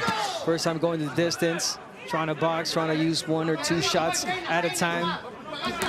Oh, there's a left hand right down the middle by Pierce, and Capetillo slipping that shot. Oh, and Pierce close and strong. Tough 4-rounder here as Pierce having success down the stretch as he lands 17 of 73 punches in the 4th round compared to 11 of 50 for Capetillo. But overall, Capetillo has a slight edge, but definitely growing and definitely learning and definitely being tested and being asked some important questions early. Yeah, and this fight, he's going to learn a lot from that fight, especially against the ropes. You saw him right there to close that round. Pierce caught him a few times, and also that gas tank a little bit, because once again, Pierce was closing to end that 4th round. Not sure, maybe if it was a 6-round fight, that might have looked a little different, but Capetillo did really good work, showed he has a lot of tools in that bag of his. All right, as we await the official decision, let's bring you back to what went down yesterday, the weigh-in for the much-anticipated main event. David Benavidez moving on up like Georgian Wheezy again, looking to become the first-ever fighter to win titles at 168, 175, and 200. His light heavyweight title isn't on the line, but Zurdo Ramirez's 2 belts at 200 are. It's Benavidez versus Ramirez, the biggest fight size-wise in Mexican history, and it's your main event on Cinco de Mayo weekend. You guys can come on in. All right, let's go back in the ring now, and Miguel Flores has the name of the winner. Ladies and gentlemen, after 4 rounds of action, we go to the judges' scorecards. Judges Eric Cheek, Lisa Giampa, and Patricia Morse-Jarman all see it the same, 39-37. For your winner by unanimous decision, Dylan La Amenaza Capetillo. Capetillo's wearing a cap. He might want to take that hat off to his opponent, James Pierce, who gave it all he got. But this Cinco de Mayo weekend will be memorable for Dylan the Threat Capetillo. At just 17, he's now 2-0 as a pro. And speaking of pros, let's go back up to Bernardo Osuna.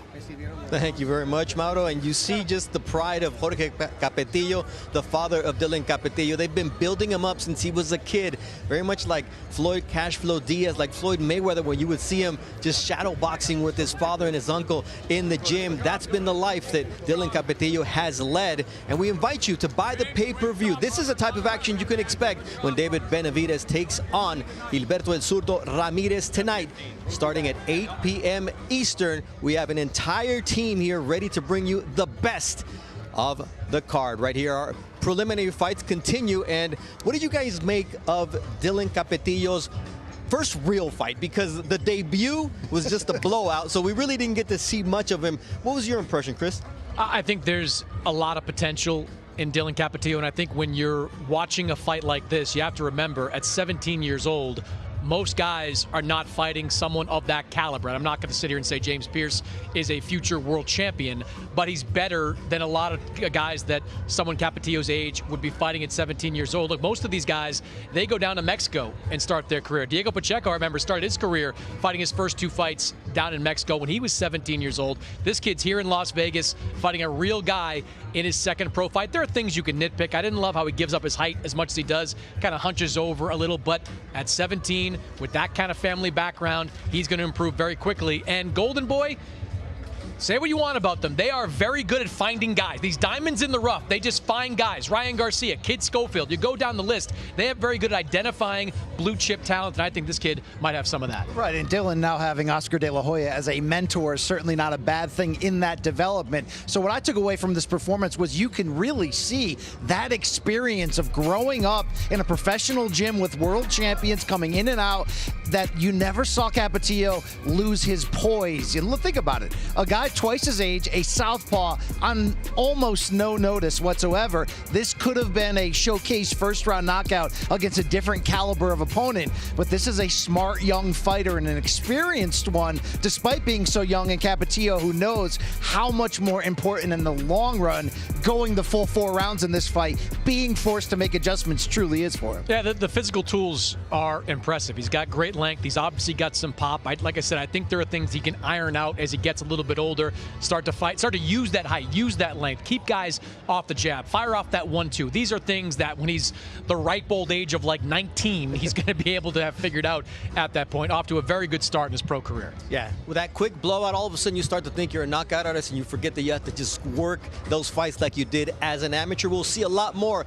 of Dylan Capetillo moving forward. Just his second professional fight, goes a distance, but it was a challenge. He wasn't fighting those Mexican cab drivers that Greg Haugen was talking about back in the day, earned him a beating against Julio Cesar Chavez. Let's stay with the theme of Cinco Great de Greg Mayo. Haugen reference right there. Yeah. Okay, we're bringing that back. All right. All right, 1994, Chavez against Frankie Randall, the rematch. And it was not a sweet revenge because there was a cut, but Chavez was able to avenge his first professional loss. Oscar De La Hoya's first headliner as a pay-per-view was a civil war against fellow Californian Rafael Ruelas. And then in 2005, Diego Chico Corrales against Jose Luis Castillo, arguably the best fight of the century, one of the most dramatic rounds, that 10th round ever seen.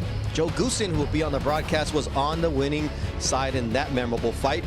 And then Oscar De La Hoya against Floyd Mayweather. The last time that Mayweather was a B-side to anybody, and this was the first pay-per-view to surpass 2 million sales. And then it was Mayweather-Pacquiao, setting all-time pay-per-view records at the time, even if it did happen 5 years too late. Guys, you know what? Let's do it again. Why not? It's 2026. Canelo Chavez Jr., Canelo proved to be the better of the two, has gone on to headline 9 years on Cinco de Mayo weekend. There's a level of pride associated with fighting on Cinco de Mayo based on past history. There's no option but to deliver action.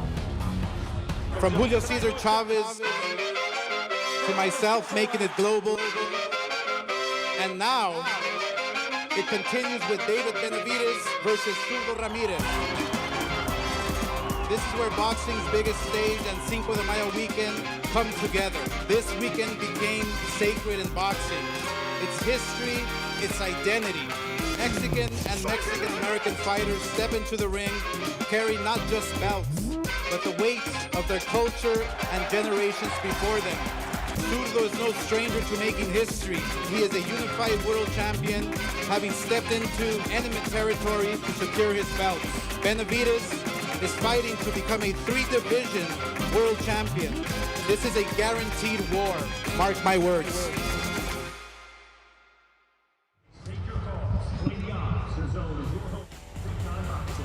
Back here in Las Vegas, Nevada, just across the street from the MGM Grand, a site of a plethora of great fights. This is our full pay-per-view fight card beginning at 8 p.m. Eastern. David Benavidez headlines against Gilberto El Zurdo Ramirez. Before that, in our co-main event, Armando Resendiz, he will defend his WBA super middleweight title for the first time against Jaime Munguia, who you would think is a champion because you've been seeing him on big cards forever now. The last 7 years, he's done it not as a champion since he was at 154 pounds. Then Oscar Duarte, he would have fought King Kong if Angel Fierro came in at 200 pounds. At cruiserweight, didn't matter. He wasn't going to waste 2 camps, and he's going to be in against Fierro in a great fight. Jorge Chavez against Jose Tito Sanchez, undefeated fighters. And then Isaac Lucero against Ismael Flores, who comes all the way from Spain by way of Argentina. So let's take a look at what we're anticipating for tonight alongside Chris Mannix and Brian Campbell inside the T-Mobile Arena. That little by little starts to trickle in. The fans are starting to come in because it's Cinco de Mayo weekend, and maybe they were getting their carne asada just a few minutes ago, their tacos, but now it's time to see some action. So let's start off with our opener. Ismael Flores, tough Argentine. He's going to be taking on Isaac Lucero. There's a lot of comparisons just because of his physique that, you know, are probably not there yet. But what is there for us to watch out for Isaac Lucero? Yeah, we don't have to rush the Canelo comparisons is really what we're trying to say here. But what you see in Isaac Lucero, you have to respect. Growing contender in the 154-pound division, is poised, can box, but also not afraid to mix it up when he needs to. And for all the talk rightfully about whether David Benavidez can use this weekend to make this great boxing holiday his own and further grow into the pantheon of Mexican-American greats, here's an unbeaten Mexican kid here who moved to Tijuana at the age of 17 to double down on his career, and he's got a chance to use this Cinco de Mayo date to really jump through your screen and prove that he's got next in the future, and this is just the beginning. Yeah, there's a lot of buzz around Isaac Lucero amongst the promotion during this fight. They think this kid has a bright future, and like Brian said, the power is there, the skill set is there, great punch plays from the tapes that I've watched of Lucero. They think he's the real deal. I think he's going to get a good test, though, in Ismael Flores, a guy that's on a winning streak of his own, has some confidence coming into this fight. I think this is going to be a fun fight and a good test for a good young fighter. Hey, speaking of, there is Isaac Lucero, and you can see the smiles. I mean, he says he was built for this. Winning 4 Mexican national championships will get you ready for the big stage, but you really don't know what you're going to feel until you get here. But he's got Fernando Fernandez with him, a longtime trainer with Eric El Terrible Morales. And so when you have that pedigree, all of a sudden you can walk into a place like this with that confidence. Yeah, with that Eric Morales background, I think you know how he's going to fight in the ring. He's going to be aggressive going out there. Yeah, he's got a little bit of swagger. He's got a little bit of fight to him. He's got a lot of tools and that skill set. And he's fighting in arguably the best division in all of boxing right now. We know 154 is loaded from the top to bottom. Sebastian Fundora has made his stand as the top guy in the division. We've got Virgil Ortiz sitting out there, Boots and Zayas going at it at the end of June. So this kid, highly ranked by 2 of the sanctioning bodies, has a chance to make some moves in this weight class, put himself in position rather quickly to be in a place to fight for a world title. And he also kind of looks the part. He's been groomed for this opportunity to get into the title picture, to put himself into a big fight, which certainly he can have the opportunity in a breakout performance tonight. He's got that confidence with him that I belong here, and that really matters at this point. Sure, he's going to have to step up, and this is certainly a tough matchup where he's going to really earn that in the ring. But from a demeanor standpoint, when you talk to him, very much a believing in what he brings to the table. All right, we got problems with your mic, BC, but let's get to Jorge Chavez, 15-0-1, and he'll be taking on Jose Sanchez. This is a battle of 2 undefeated or unbeaten fighters because Sanchez is 15-0 with 9 knockouts. So what do you anticipate from that fight? I think it's going to be a physical fight as well. I think Chavez, Sanchez, this is going to be a tremendous battle in the 122-pound division. Both guys like to bang. Both guys are physical, and I think both these guys, seeing them around this week, relish this opportunity to be on this type of stage. We talked about a hot division. 122 is a hot division as well. We just saw Inoue and Nakatani fighting for all the belts at 122 pounds. These guys are a little bit further away from that type of spot, but another opportunity for two guys on a big stage to put themselves in a big position. And you got two hungry fighters here. They haven't hid from the idea that they're in this to win the night, to steal the show. Will one of them turn into the boxer? Will they stand and trade like they said? What's going to be interesting is how much they also pulled from knowing from each other. Tito Sanchez won an amateur bout when the two faced off as amateur rivals in 2018. The change, now that they're professionals, as Chavez believes the tables has turned, and he's the better fighter coming into this, with two unbeaten guys knowing they have the opportunity to let their name be known on this special date. I have to believe that both are going to give all they've got, and we're going to be the benefits of it. And you know what? It's a California fight. Well, we got the Coachella Valley against Baja California, Tijuana, so you know there's that Mexican-American rivalry going on in this fight. And what about the feature bout of the evening? We got Oscar Duarte, who, I mean, he dealt with the heartache. You talk about bad Fridays in consecutive fight weeks. The fight with Richardson Hitchens for the IBF world title gets canceled when Hitchens, quote unquote, is ill. And then you get this situation where Angel Fierro's coming off of a whole plethora of issues, and he misses weight, not by 1, not by 2, but 3 pounds. And Duarte says, I cannot let this camp go to waste, BC. Yeah, and look, Duarte is like, I'm going to use this platform to make my name. I'm going to prove that I belong in this title picture, and then I'm going to take this opportunity and get a title shot next. So we know what's at stake for Duarte, but I'm not going to completely count out Fierro, just from the standpoint that he seems to relish being the villain in these type of fights. He'll come in and miss weight. He's pulled out of fights before. He's been disqualified in fights before. I believe he'll have a technical disadvantage against the hungry Duarte, but Fierro knows what part he's playing. Potential spoiler, and if you've seen him fight before, you know he's going to go to war as soon as he can. Let me tell you, Fierro could have come in 50 pounds overweight, and Oscar Duarte would have taken that fight. He could have come in looking like the Stay Puft Marshmallow Man, and Oscar Duarte would have taken that fight, given the last couple of months that Duarte has had. And I agree, it is a physical, dangerous fight. I just love what I've seen from Oscar Duarte since he linked up with Robert Garcia. He has been on an upwards trajectory, beating some very good guys in this 140-pound weight class. He has had some success. That power is still there, but has been backed up by some good technique as well. He's part of Golden Boy's stable there, and just a guy that has some great success over the last couple of fights. And look, the stakes for Duarte, they really couldn't be higher at this point. Since Teofimo Lopez rejected the IBF's order of fighting Lindolfo Delgado for that vacant 140-pound title, the IBF, I'm told, is going to wait for the outcome of this fight. If Duarte comes through it, he is going to be allowed to challenge Delgado for that vacant title. So he's going to get his title shot if he comes out with a win, and there shouldn't be any more motivation than that for Oscar Duarte. And look, we hear how many other guys say, look, that's my brother, I would never fight him. Oh, he's this, I would never fight him. Guess what? Lindolfo Delgado, undefeated Mexican Olympian. Oscar Duarte, he has a potential opportunity to re-earn that spot for a world title shot tonight.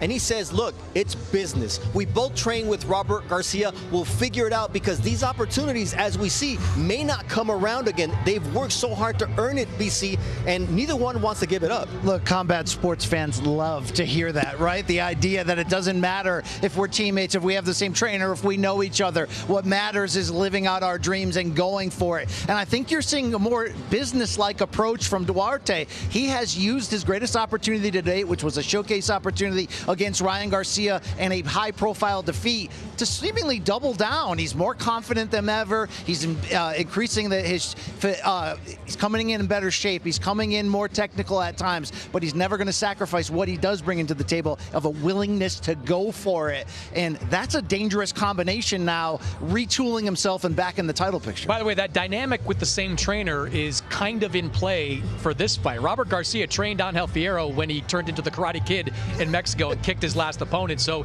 there's some familiarity. They never sparred in that Robert Garcia gym, but they shared that gym for a time. So Robert Garcia knows Fierro, knows some of his strengths, knows some of his weaknesses. So that should be an advantage for Oscar Duarte tonight. Let's talk about Angel Fierro, because we always talk about fighters coming in with the right mindset.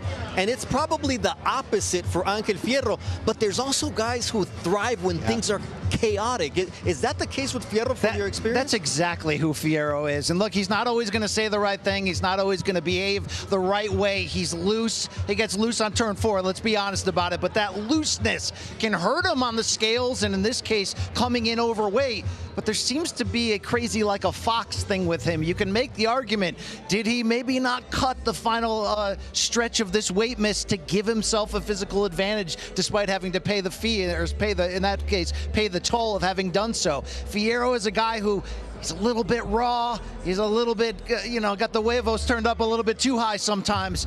But he's also a spoiler in that regard. He made his name going in on late notice against former champion Gilberto Machado and delivering a big-time come from behind KO after being down. Signed a big promotional contract after that, has been in tough fights, including with Isaac Pitbull Cruz, and showed his true mettle. He also has made some rough decisions. We mentioned that DQ fight. Very difficult to defend that, but at the same time, does he need a big win? Oh yeah, he's going to give it everything he has. That last part though, it's like, other than that, Mrs. Lincoln, how was the play? Like, he's had the worst 9 months you could possibly have in professional boxing, where he's blown weight twice and he was disqualified in a tune-up fight in Mexico because he kicked his opponent in the 3rd round. Doesn't he thrive on this chaos? He does, and I would say this, he has in the past thrived on that. I wonder if he gives a damn anymore. When you miss weight by a pound, that's one thing. When you're missing it by almost 4 pounds, that tells me an entirely different story. And he's going up against a guy in Duarte that is incredibly disciplined, who probably didn't have to make this weight, but knew, hey, I want to be in line for that IBF title shot. I want to show them I can make weight. I'm going to do it. I'm going to be professional, and I'm going to get the job done tonight. And someone else who has issues with weight and cuts to the very last minute is Jaime Munguia, but he has an opportunity for the first time in 7 years to become a world champion again. What do you expect from this fight, Chris? Because Armando Resendiz is coming off of the upset of the year against Caleb Plant. Nobody gave him a shot. He ruined the Plant Charlo fight, and now he believes that he's the best at 68. I'm going to give you some expert analysis here. Please do. I have no idea. I have no idea how this fight is going to play out, which makes it exciting. Look, I think on paper, Jaime Munguia is the better fighter. I think he's got the better resume. I think he's got the better offensive skills. He's working with Team Canelo now. But I also don't know what is left in the tank for Jaime Munguia. He has fought some wars dating back to the days of 154 pounds. He was battered in that fight against Canelo Alvarez. He was knocked out by a non-puncher in Bruno Saras. Yes, he avenged that loss over in Saudi Arabia a year ago, but I don't know if this guy, who's still young, is the shot-worn fighter. Whereas Resendiz, we have seen him against Caleb Plant succeed at the near highest level. Caleb Plant was viewed as a top guy at 168, but a couple of fights before that, he was stopped by Elijah Garcia. He has a loss to Marcos Hernandez. I don't know which one of these two guys is real at this stage. That's what's make this fight a pretty exciting one. All right, there you see the tail of the tape. Munguia, 2 years older, but a lot more experience. And you see the height and reach advantage, all in favor of the fighter from Tijuana, Baja California. But Armando Resendiz, he says, I'm representing Nayarit, and anybody who's been to Punta Mita knows that beautiful land gives great things, and now they have a world champion. We invite you to buy the pay-per-view, but for now, we send it down to Mauro Ranallo and the team, where Iceman cometh. Daniel Blancas puts his undefeated record on the line against Raul Salomon. It's all yours. Thank you very much, Bernardo. I cannot pronounce those names any better than you just did, but yes, we are scheduled for 10 rounds at a contract weight of 169 pounds, and it will be the undefeated Daniel Iceman Blancas battling Raul Money Salomon, who is 16-3-1 with 14 knockouts. He's never been stopped. This is just the second Las Vegas appearance for Salomon, and the first didn't go his way, but since that setback, he's unbeaten in 5 with 4 knockouts, building real momentum, and he's staying busy. This is his second fight in just over 2 months. And for Blancas, it's his 6th Las Vegas appearance. He's 5-0 with 3 knockouts, and he's competing in his first scheduled 10-round fight. So, the fighters are in the ring, and so is our ring announcer, Miguel Flores. Ladies and gentlemen, welcome back to T-Mobile Arena as Premier Boxing Champions brings you First on Prime. Once again, this is brought to you by Golden Boy Promotions and Samson Boxing in association with TGB Promotions. Sponsored by Thomas J. Henry Law, VMC Cocktails, linear protein bar, and Mortal Kombat 2, only in theaters May 8th. Our 3 judges ringside for this one are Kermit Bayless, Eric Cheek, and Max DeLuca. The referee in charge of the action is Mark Nelson. And now Premier Boxing Champions presents our featured bout for First on Prime. It is 10 rounds in the super middleweight division. Introducing first in the red corner, he's wearing the gray and black trunks. He weighed in at 167.4 pounds. With the record standing 16 victories, 14 by knockout, opposite of 3 defeats and 1 draw. Representing Long Beach, California, here is Raul Salomon. And now introducing his opponent across the ring in the blue corner. He is wearing the colors of the Mexican flag. He weighs in at 166.8 pounds. His record stands a perfect 1, 14 victories, 7 by knockout, no defeats. Proudly representing Milwaukee, Wisconsin. Ladies and gentlemen, here is the hard-hitting Daniel, the Iceman Blancas.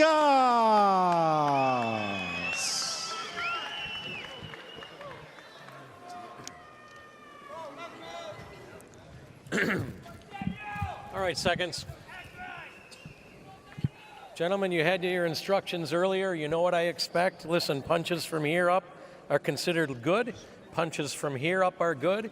Obey my commands and protect yourself at all times. Touch them up. Good luck. The 27-year-old Salomon, a solid baseball player, starting catcher in his high school baseball team, hopes to hit his opponent as hard as fellow catcher Cal Raleigh hits a baseball. Meanwhile, Blancas, he's got 7 KOs in his 14 wins, looking to keep it perfect as we begin round number 1. And Blancas, known as the Iceman, my fellow Canadian Drake is dropping the album Iceman on May 15. Okay. I wonder if that means Kendrick Lamar drops Fireman on May 16. Well, I'll tell you what, Daniel, Blancas drops his left hooks in his last two fights. He's knocked that opponent out cold and early with that left hook. But Salomon said he fell in love with boxing the first time he got punched in the face, so he could take a pretty good shot. Yeah, he didn't grow up in boxing. He found it walking into a gym in Long Beach, California. Never looked back. He rose fast. 2-time California Golden Gloves champion, a 3-time regional winner. He chased an Olympic dream that was cut short by injury, but that setback did not end the journey. It just redirected it, and here he is, Cinco de Mayo weekend, on a big stage, looking to hand Blancas his first loss. Yeah, it really fits this card, Moro, talking about Salomon, because his fighting style, it's going forward, aggressive. He's the type of guy that will break you down little by little. Right now, this is the first round. Blancas doing good with the jab, but believe me, Salomon will find a way to get in. Yeah, and right there, that's the one thing that Salomon has. It's great timing. He's landed that left hook a couple times in there, right over that top. And we'll see, Blancas has been timed coming in and dropped early in the past, so we'll see if Salomon can kind of time him up as Daniel's coming in there. Scouting report on Blancas is that he's calm, he's composed, ready for action. He's promising a Cinco de Mayo weekend war built on his jab, his feints, footwork, and the left hook that we've talked about that he plans to sit down on. And stepping up as well in his first 10-round test. And he's also showing right now that he can kind of use his feet a little bit as he continues to kind of jab and then keeps moving to the side, because that is what Salomon's very stationary. He sits in that pocket. He's waiting for a counter.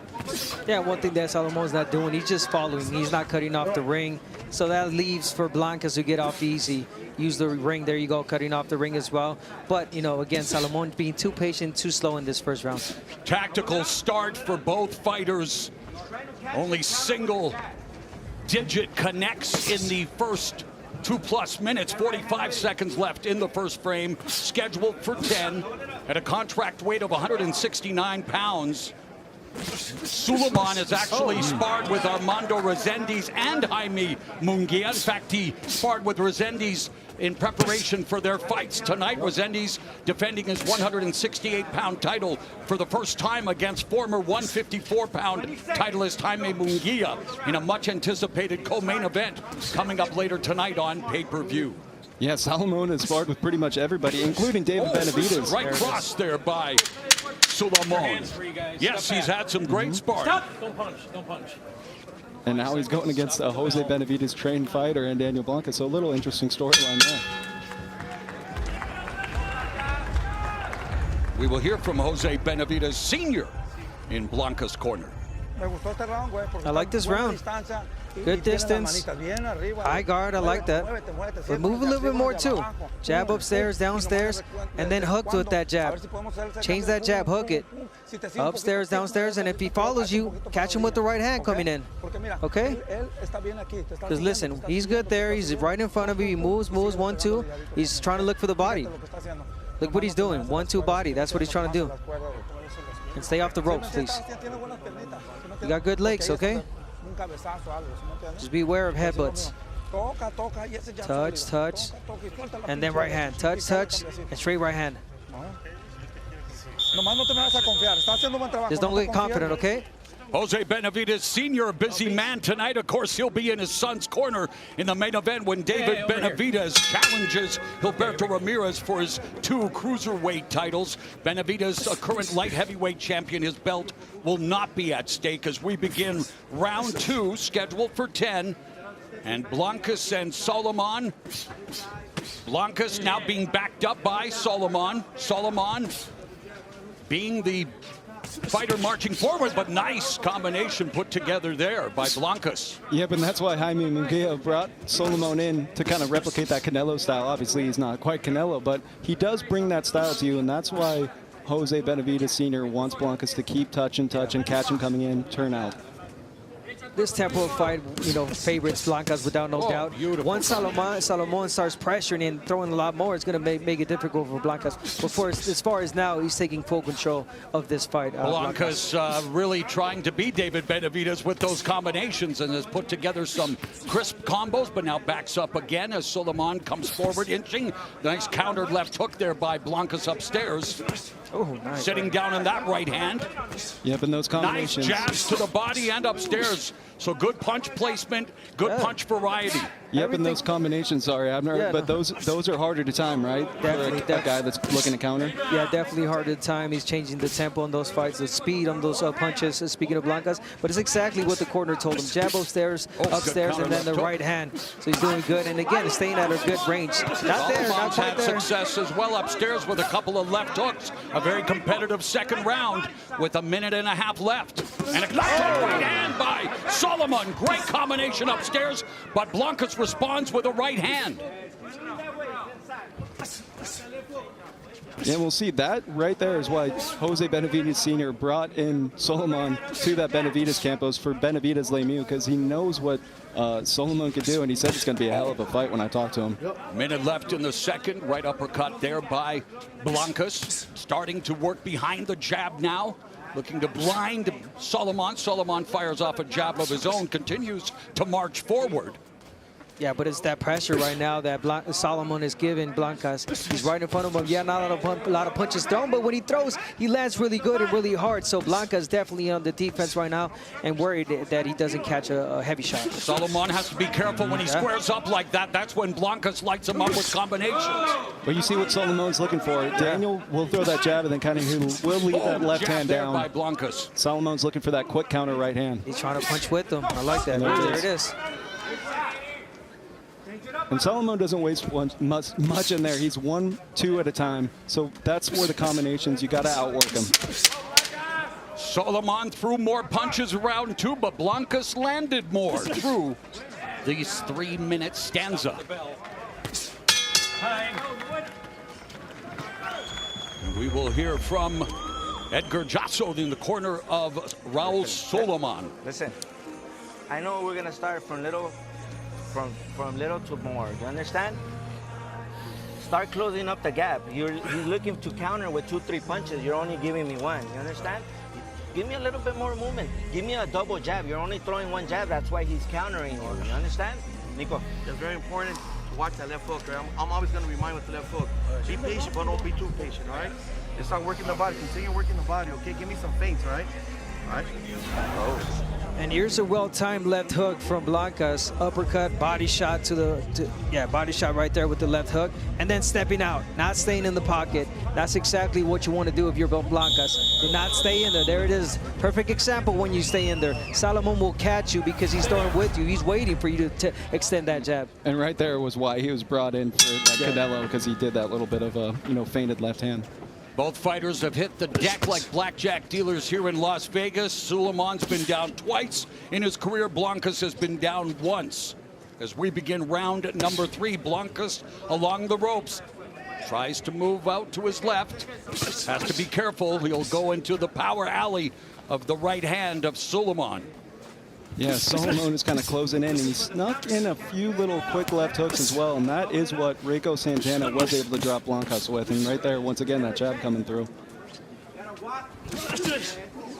There's that quick right hand out of Blancas on the inside, but we'll see. He's got to get those hands up, does Blancas, because once again, Salomon's got great timing, and he's just looking for that one quick counter, even though his coach told him you got to start looking for a little bit more, need 2-3 at a time.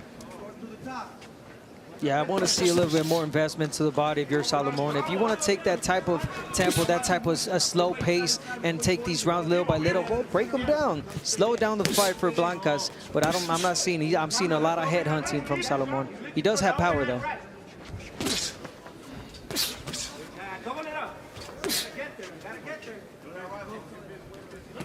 There's a loaded left hook that was blocked by Salomon as Blancas firing off the left hook, but still backing up. And now initiates the double right hand, able to angle out, goes to the body with the left hook. Another body shot by Blancas. And the left uppercut. Blancas now beginning to find his timing and his rhythm. And he's exiting right after he's kind of doing his work and being aware of those counters. Yeah, he's doing exactly what you have to do against an aggressive fighter, a fighter that's standing right in front of you. Blancas, combinations and then side steps. Landing over 50% of his power shots. So off to a great start and beginning to use the jab efficiently as well. Under a minute remaining here in round number 3 at T-Mobile Arena in Las Vegas. The prelims for a loaded Cinco de Mayo weekend pay-per-view card. Like the Loonies, we've got 5 on it. That's right. Cinco de Mayo means 5 peleas after Marlon. There was 5 Cinco jabs from Blancas. Back to back.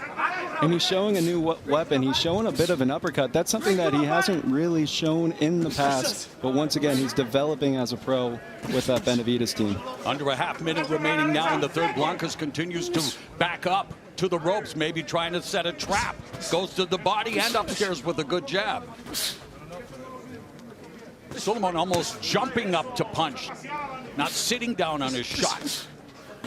Yeah, well, he's got to work his way in. There is that height difference, but Blancas also does kind of crouch down a little bit. Big right hand. 1-2 by Blancas. And there, another shot caught Salomon in the face. Coming up later tonight on a pay-per-view, one of the most imposing punchers at 140 pounds, Oscar Duarte, who decided to take the fight despite Angel Fierro missing weight yet again. He didn't want to waste 2 camps. He was supposed to challenge Richardson Hitchens for a 140-pound title. Hitchens was sick day of, moved out of the weight classes, now at 147. Duarte says, I am a champion, and I'm going to prove it here tonight. Oscar Duarte against Angel Fierro in what should provide us with plenty of fistic fireworks.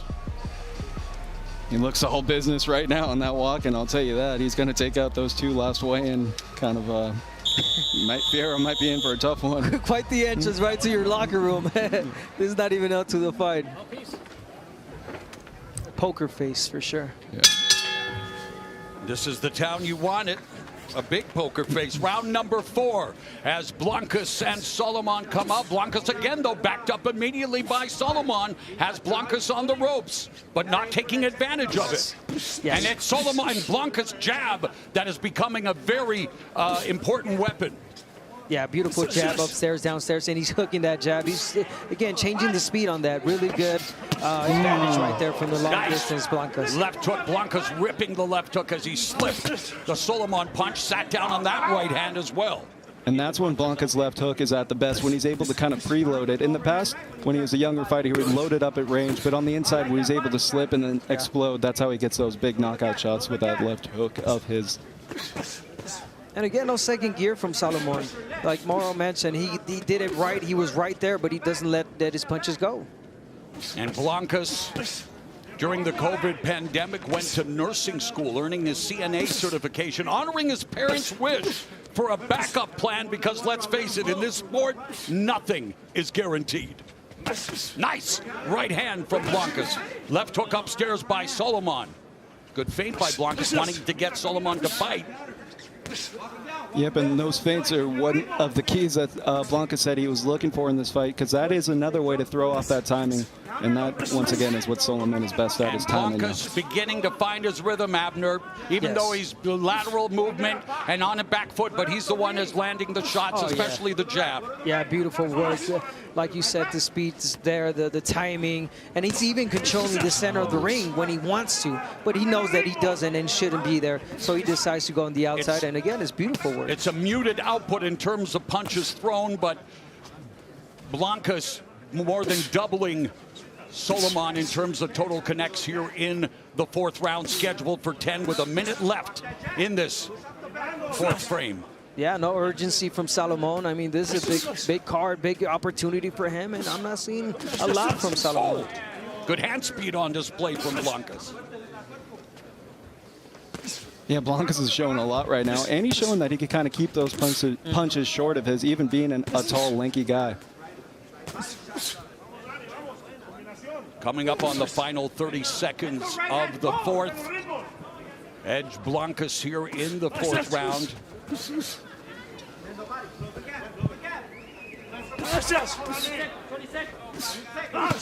Oh, nice countered left hook upstairs, jab to the body again. Final 15 seconds of round number 4 between the undefeated Daniel Iceman Blancas and Raul Money Salomon. Who's got the money shot in their arsenal tonight?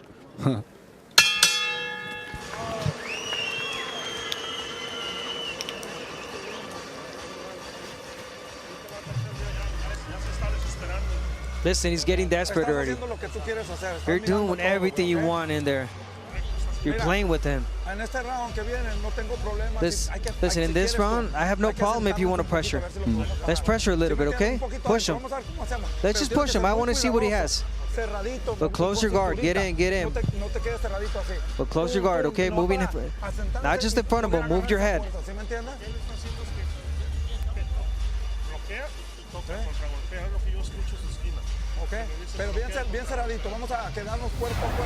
And a beautiful, educated jab from Blancas. Upstairs, downstairs, body shot. There it is, upstairs as a jab. I mean, it's been everything for Blancas with that jab, that distance.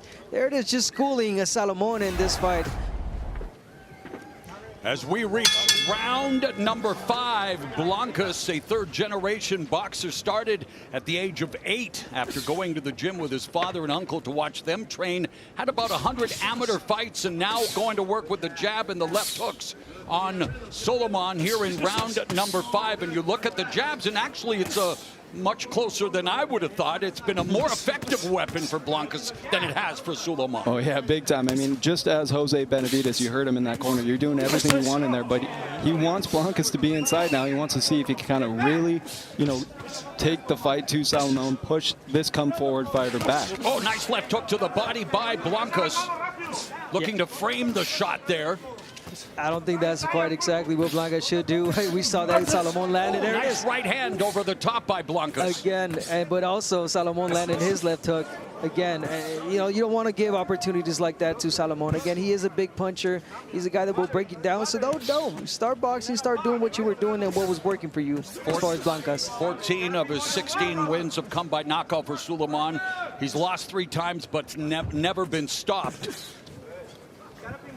Yeah, and Blancas has no KOs after round 4, so we'll get to really see that gas tank, both their first 10-round fights, the both of them. And I don't know, I think Jose really wants Blancas to put on a show, let the world know he's here, that there is a new name in the 168-pound division, and that would happen from pressing someone back, getting them out of there. Of course, but I'm not even mad at this. This is brilliant. This is great work. This is boxing, what we're seeing from Blancas. And again, I mean, you want to see action as well, stay in the pocket, but I mean, I appreciate this as well. Me too, but he's coming from that Benavidez camp. You know? Was asked to join the Benavidez camp, help Benavidez with Caleb Plant. That fight that Benavidez ended up coming back and winning, of course, showing off his power at 168 pounds. And his last fight against Anthony Yard showed it at 175. Will the power come 25 pounds north with him tonight against Gilberto Ramirez in the main event? We'll find out. But here's Salomon and Blancas at close quarters with 45 seconds left in the fifth. Yeah, and just like right there, you saw Salomon. He's loading up on those shots, getting desperate. Once again, what kind of Jose said in that corner. So Blancas has just got to be aware of those. 1 or 2 shots coming back. But he can be smart, load up on a few of those left hooks, kind of make Salomon miss. Solomon's hands are low. How low can you go? Now he's got the high guard, but gets hit, takes some steam up. The punch rolled with that right hand. And you see Salomon took a step back right there, and that's kind of what the plan was from Blancas this round. And there's a big right hand over the top, too. Body shots by Blancas. Flicking jab by Salomon. We are at the midpoint of the scheduled 10-round fight at a contract weight of 169.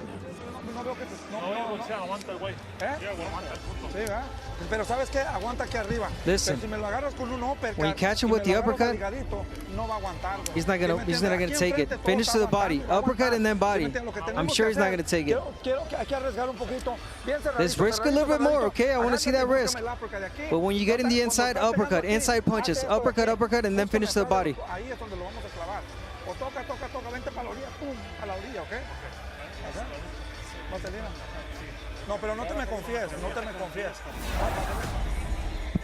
And here it is, Blancas, you know, jab upstairs, downstairs, but really smart from Salomon trying to get the, the hands down, but beautiful counter punch right there from Blancas. Again, being really obedient and really strict with that distance. Beautiful work from Blancas.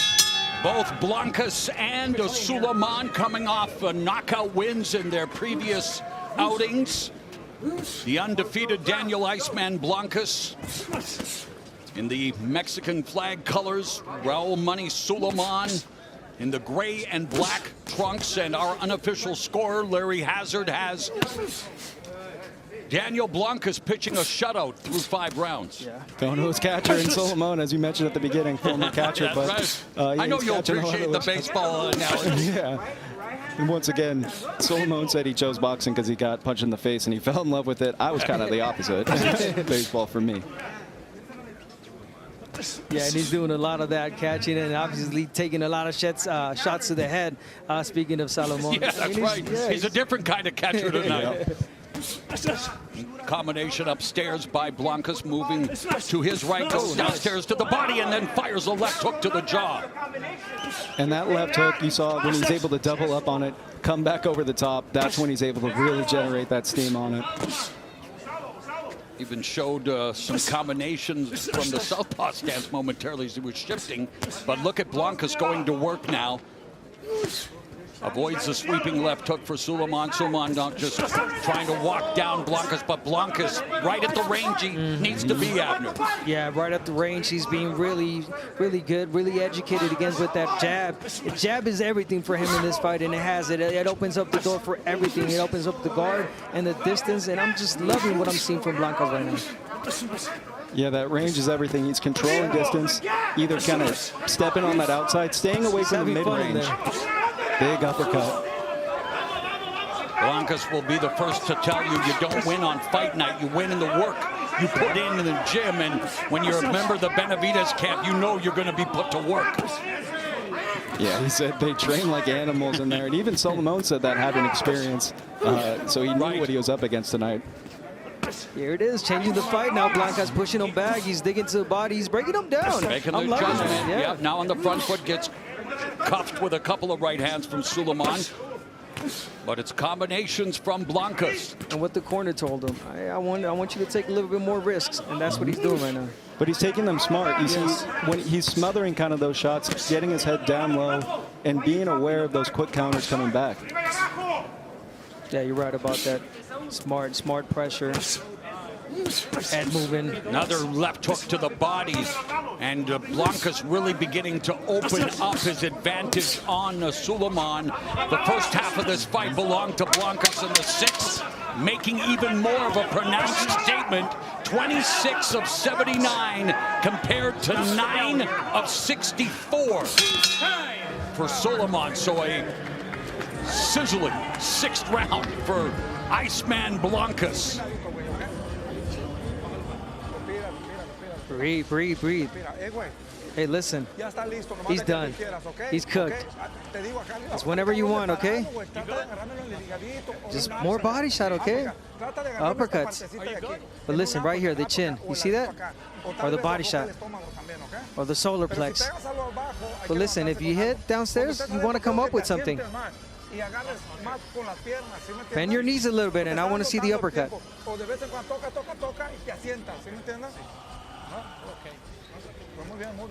This is exactly what the corner's asking from Blancas, I'm sorry, the uppercut. Bend your knees and uppercut coming. There it is. Oh, it was a 45 right there. But here it comes. There's that one, the uppercut. And that's what the corner's asking for him. They saw it was successful in the last round, and they want more of it. What adjustments does Salomon need to do to try to get back into the fight, Justin? Well, number one, he's got to definitely keep those hands up. And he's not a guy that's going to use his feet. He's pretty much going to do the same thing every round, and that's going to be trying to walk you down. But he's going to have to punch kind of where Blancas is moving to. You see Blancas is moving left and right, and Salomon's just kind of following him, waiting for his turn. And so far, Blancas has landed more body shots than a bachelor party here in Sun City, as he's really going downstairs and making that investment. And again, everything is behind the stick, the jab. You saw that quick little uppercut right there from Blancas, but what Jose Benavidez wants him to do is bend down, getting those knees, and then come right up through it. Pretty much what he just did right there. Yeah, that's why we're not seeing a lot of the jab right now from Blancas, because he just wants to get in. There it is, get in close. Shot. High guard. And the uppercut is effective, like Jose Benavidez Sr. asked for. More uppercuts, more body shots. And Salomon got his jaw jacked with that uppercut on the inside. And total power punches through 7 rounds. Huge advantage for the undefeated Daniel Blancas. And here it is. It's exactly what the corner said. Hey, if you want it, and if you want, you can beat this guy and stop him. I'm sorry, Blancas. And yeah, when he decides to let his hands go, he's so relentless. He is, machine. There it is. We're seeing what Benavidez does.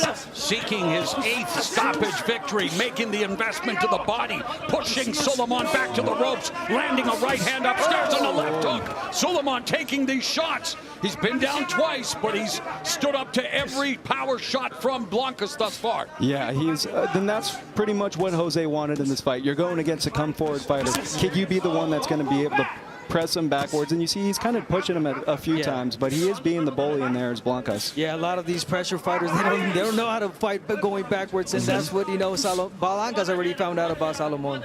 So again, the first half of the fight, all Blancas, and he's really beginning to widen the gap, statistically speaking, and really digging to the body. Yeah, sometimes after they tell you got to bully that bully. Yeah. And Blancas took his time early, but as you see right there, he's the one that's able to kind of use his strength now. Just teeing off on Salomon. Salomon's high guard deflecting a lot of those shots, but still an upper getting through. But I like the mentality about the corner. That's Benavidez' father telling him, hey, he could box and he could have done all of this, and have won the fight easily, but he wants more action. He knows he can stop him and hurt him, and that's what Blancas is doing. Blancas, hand speed, combinations, the jab, footwork, the range. Yeah. And Salomon marching forward, but unable to do anything of consequence against Blancas. Blancas threw 94 punches in round 7. Wow. You good? Huh? That's what I want to fucking hear from you. Let's go. Understand? You need to do a fucking dodge, okay? Let's go there. You understand? You cannot be taking so many fucking punches in there. You understand? Raul, look, he's looking for the fucking counter because you're only throwing one punch. You're not listening. You're in the inside looking for the overhand right. You step over, fucking touch the fucking and did we tell you? Yes, Blancas found his rhythm. very did he did. There it is, the body shots, pushing him, feeling just comfortable, throwing punches and punches. Definitely Benavidez school right now is what we're seeing in Blancas. This beautiful combinations. Just brilliant work from Blancas this last round. Throughout the whole fight, really. Yeah, David Benavidez, one of the biggest offensive threats in all of boxing, known for that high volume pressure. And in the 168-pound division, the average is 51 punches thrown around. Blancas tonight is averaging 66, 90 over the previous 2 rounds. Well, there you go. Remember, what did he say is the biggest thing that he learned from David? The work ethic. The fight is won in the gym. And you're seeing that right now. First 10-round fight, and he's using more volume than I've really ever seen him use in the past. That is Blancas, and he's in flow state right now, pretty much even switching southpaw at points. And that's Blancas in relax mode right there, because it is more tiring boxing and being on the back foot, believe it or not. So right now, Blancas being in there, you know, and trading punches, I think it's good for him because he's taking a breather as well. Yeah, and he's being really smart, controlling that distance, doing great work coming in, and then trying to find his way out. And he knows pretty much, as Solomon's corner said, only one punch you're throwing, one at a time, it's easier at a time.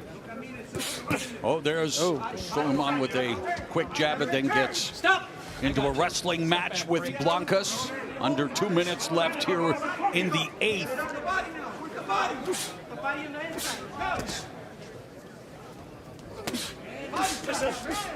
Both of them looking to go 10 rounds for the first time. And and it's really now or never for Salomon. The corner trying to wake him up, trying to hype him up. Hey, listen, do you want this? Come on. We got to see more from you. And we are getting a little bit of glance of what Salomon can do if he's aggressive and he lets his hands go. But again, this is the 8th round. You got to pick it up. You got to look for a haymaker now, really, and hurt Blancas. Yeah, and he's been trying to do that, but he even had Blancas against the ropes. Blancas pretty tight in there. Didn't quite land too much, Salomon. He's up against it right now. And power punches landed for Blancas.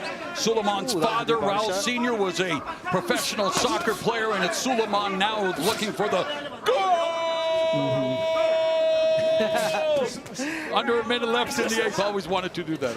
Golazo right there. It sounded like it. It sounded good, buddy. Ready for the World Cup. I like that.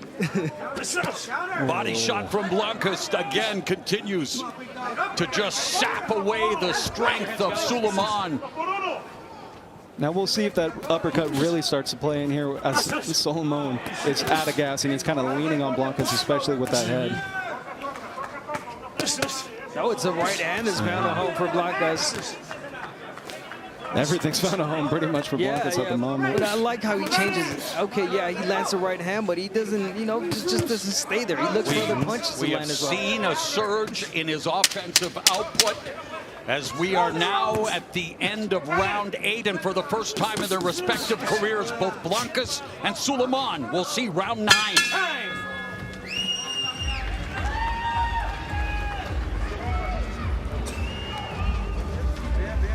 Good.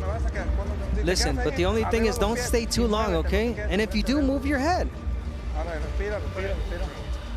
Breathe. One by one. Listen, you got 2 more rounds. Okay, yeah, stay in the inside so you won't waste a lot of energy, a lot of legs.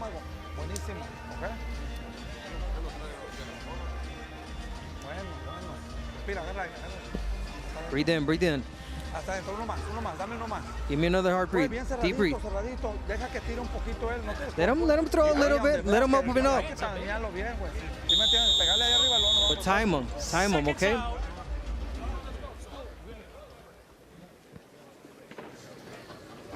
Meanwhile, in Raul Salomon's corner, some great insight We need the last 2 rounds, and we need them big. They're going to need them huge. But you heard kind of what Jose was telling Blancas. He wants him to give Salomon a little bit of confidence, have him open up, and then come land that huge left hook that Blancas is known for. Yeah, and then time him. He said, yeah, give him that confidence, let him throw a little bit, like you mentioned, and yeah, go throw in between. And the inside punches are definitely working for Blancas. But again, a great point was that, you know, him using the ring and running around.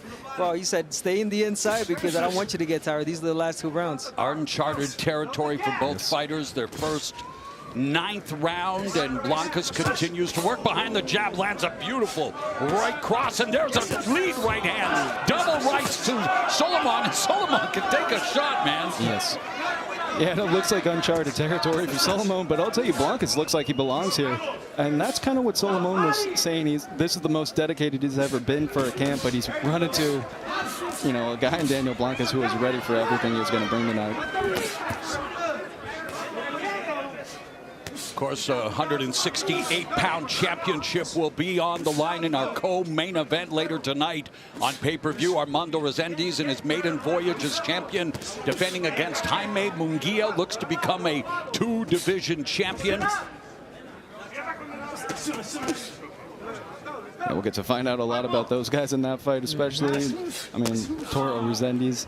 We'll see if he can ride that wave of momentum that he's coming off the upset of the year. Meanwhile, Munguia avenged the loss in the 24 upset of the year to Bruno Sarras, yeah, and made that change to Eddie Reynoso and kept his hands up in that fight. But we'll see.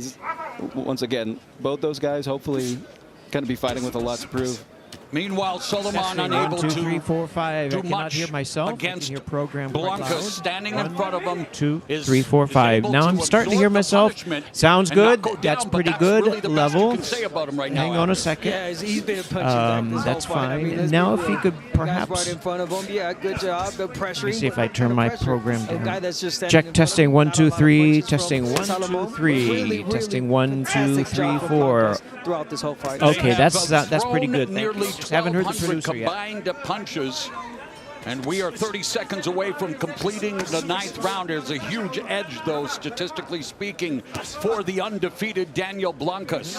Yeah, but you need a guy like Salomon for Blancas, because Blancas ended his last 2 fights early.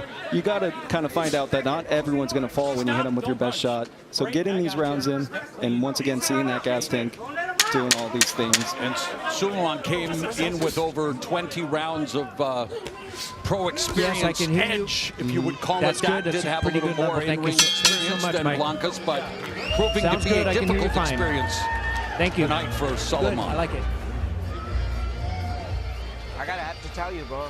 It seems like you don't want to fucking win in there. I do, bro. No, you don't, because you're fucking cruising in there. You're just cruising.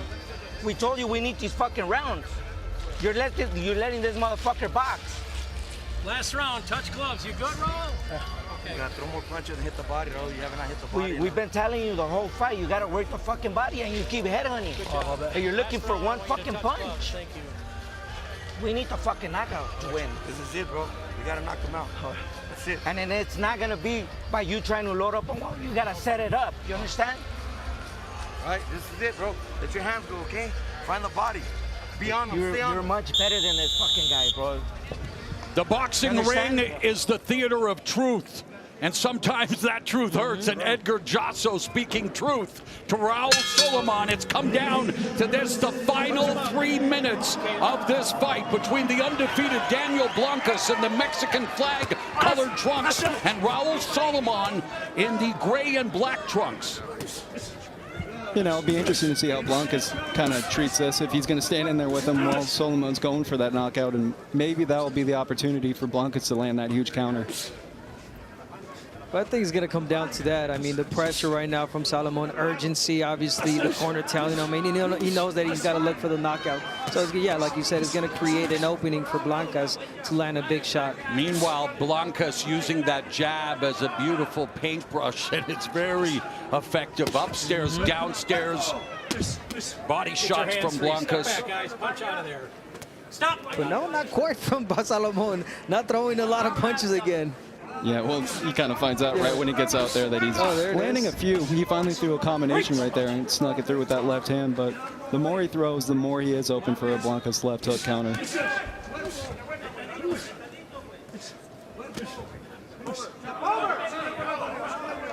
You see right there, that's where Salomon, he just does not have the feet to kind of follow Blancas. Blancas is moving left and right, and Salomon's kind of stuck in the mud. Yeah, but at this point, it's not even about, I mean, I like that, but it's not even about the feet. It's about the, throwing your hands, letting the hands go, and we didn't see that in any given round from Salomon. Yes, but even right there, he's letting the hands go and missing. Yeah, it's only one shot, two shots at a time, and it will tire more.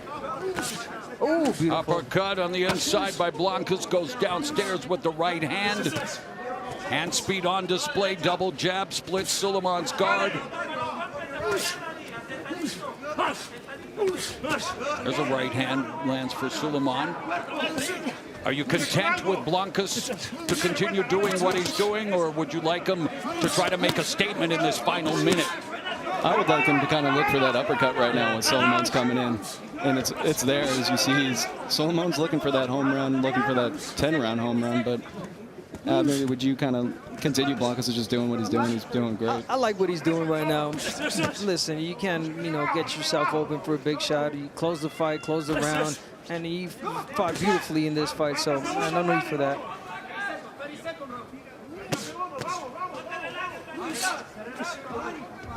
And even right there, he was able to bully his way off the ropes when he got trapped in there. And just kind of using that strength against a guy who is a heavy, sturdy fighter in Salomon. Stop. You see that's a little bit of frustration behind him.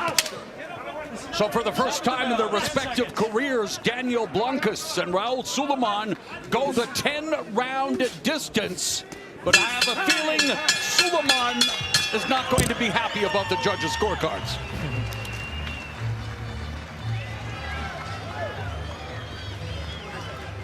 In the last 5 rounds, Daniel Blancas averaged 88 punches around. That's David Benavidez numbers. Yeah, I mean, look, when you're in that gym, you have no choice but to work hard, and you got to see the dividends of that tonight. Just great gas tank. He's shown it twice, been 8 rounds twice in Vegas. Now he's finally got that 10-rounder under his belt, and he's starting to become a little bit of a name at 168. All right, well, we have, of course, a big main event coming, the biggest fight size-wise in Mexican history as David Benavidez moves up to 200 pounds to challenge unified cruiserweight champion Gilberto Ramirez. They've had close to 200 rounds of sparring over the years. Let's go back to 2021. Is this a pay-per-view fight or a sparring session, Abner? It's a sparring session. That could be a pay-per-view fight. That looks like a fight. But yeah, it could be a pay-per-view fight, no doubt.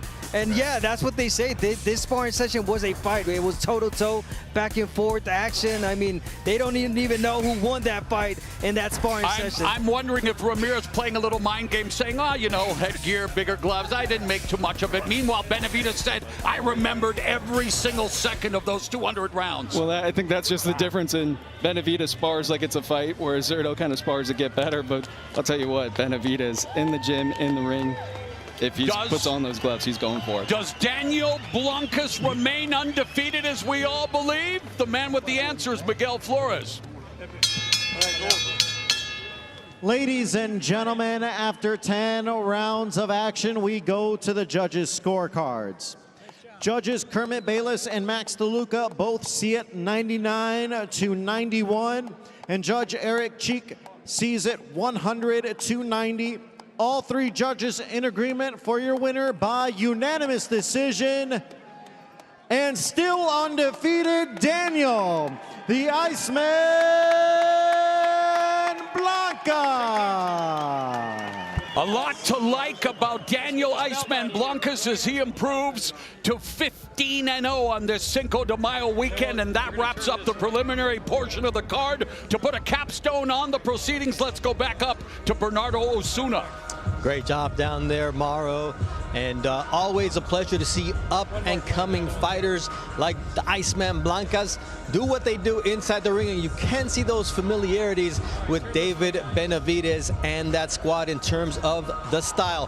What we want to do is invite you for the next 12 minutes to make sure you buy the pay-per-view. You see that QR code on the bottom right of your screen. It's as easy as scanning that. May cost you a little bit, but I know if you're here right now, it's because you want to be a part of this pay-per-view. And we also remind you that on July 25th, PBC Pay-Per-View returns for Errol Spence Jr., who comes back from a 3-year layoff as he travels all the way to Australia to take on their favorite son, Tim Tszyu. Jim Gray caught up with Spence earlier today. Tim, you've changed trainers. Jeff Fennick is now with you. Why have you made another change? The first thing was to stay in Australia, and then the second thing was to combine someone that's got that aggressive style, who's been in there, who understands boxers, and that's why I chose him. Looks like you got a little wound already as you get ready for July 26th. What happened there? That's from the last fight. Still from the last fight. I still got it, man. So and you're ready to get back into it again. Do you feel there's a big advantage fighting in Australia against Errol Spence, who hasn't fought in 3 years, and now he's going to have all that travel time as well?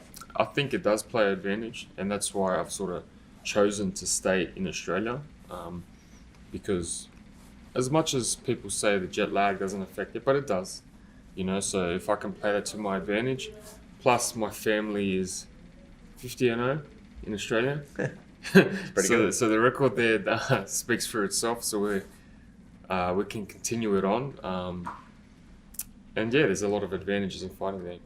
How do you prepare for a guy who hasn't fought in 3 years and is moving up in weight for the first time? I think Errol's coming in fresh.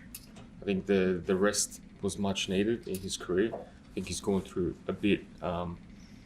So I think he's coming in rejuvenated, refreshed. So in terms of preparation, preparing for the best version, the type of guy who, when he fought Kell Brook, that's the version that I'm applying myself to.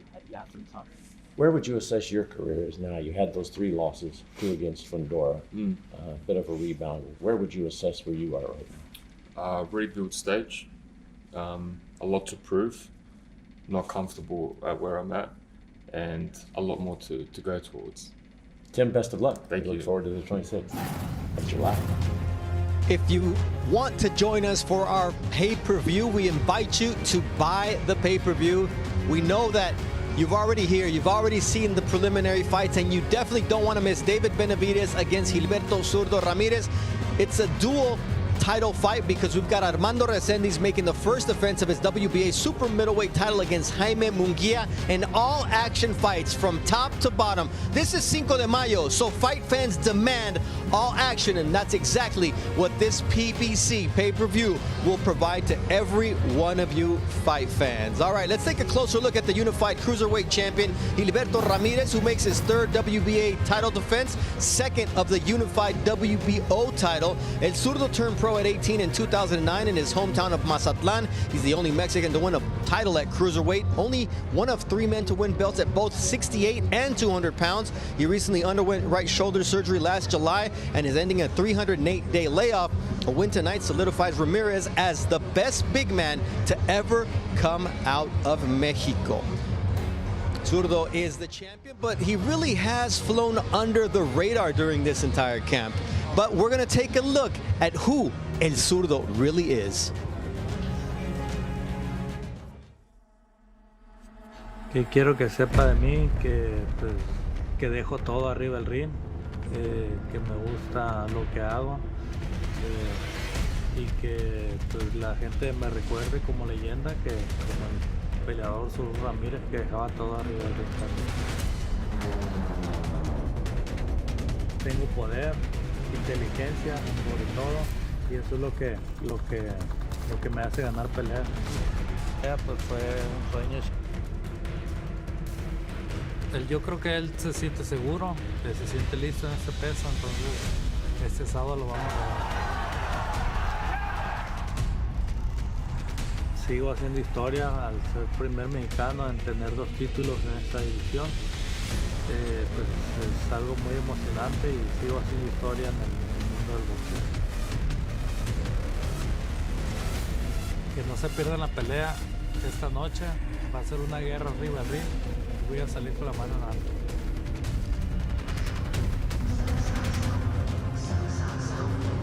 Cinco de Mayo is where dreams are made and careers are defined. We invite you to buy the pay-per-view. Benavidez Ramirez right here.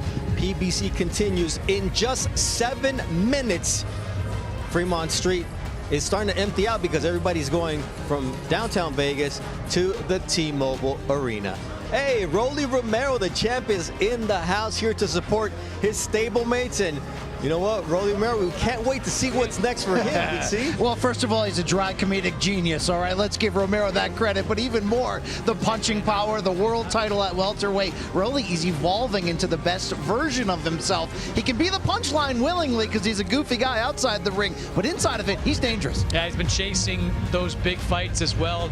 Negotiations fell apart for his fight with Devin Haney's unification, but there are still talks ongoing with Ryan Garcia. We'll see what happens there, but Rolly, a recognized world champion, he's in line for a big fight. And you know what, when you get past the personality, which is oversized, that's about as big as a T-Mobile Arena, he really does know how to break down boxing. When you sit down and talk boxing with Rolly Romero, you come out with some good nuggets. So let's do the same thing amongst ourselves, but talk about tonight's main event, because Gilberto El Zurdo Ramirez, he's gone under the radar, and I think it's by design. He's so comfortable allowing David Benavidez to carry this promotion, but at the end of the day, it doesn't mean he's not a born winner. What should we look out for with Zurdo tonight? Skill, power, timing, body shots, you name it. I'm with you. Zurdo Ramirez has been, I think, wildly discredited by some people during this fight. This is a guy that's 38-1, or 48-1, 30 knockouts on his resume. When he was fighting at light heavyweight, he was 5-0 going to that fight against Dimitri Bivol. All 5 of those wins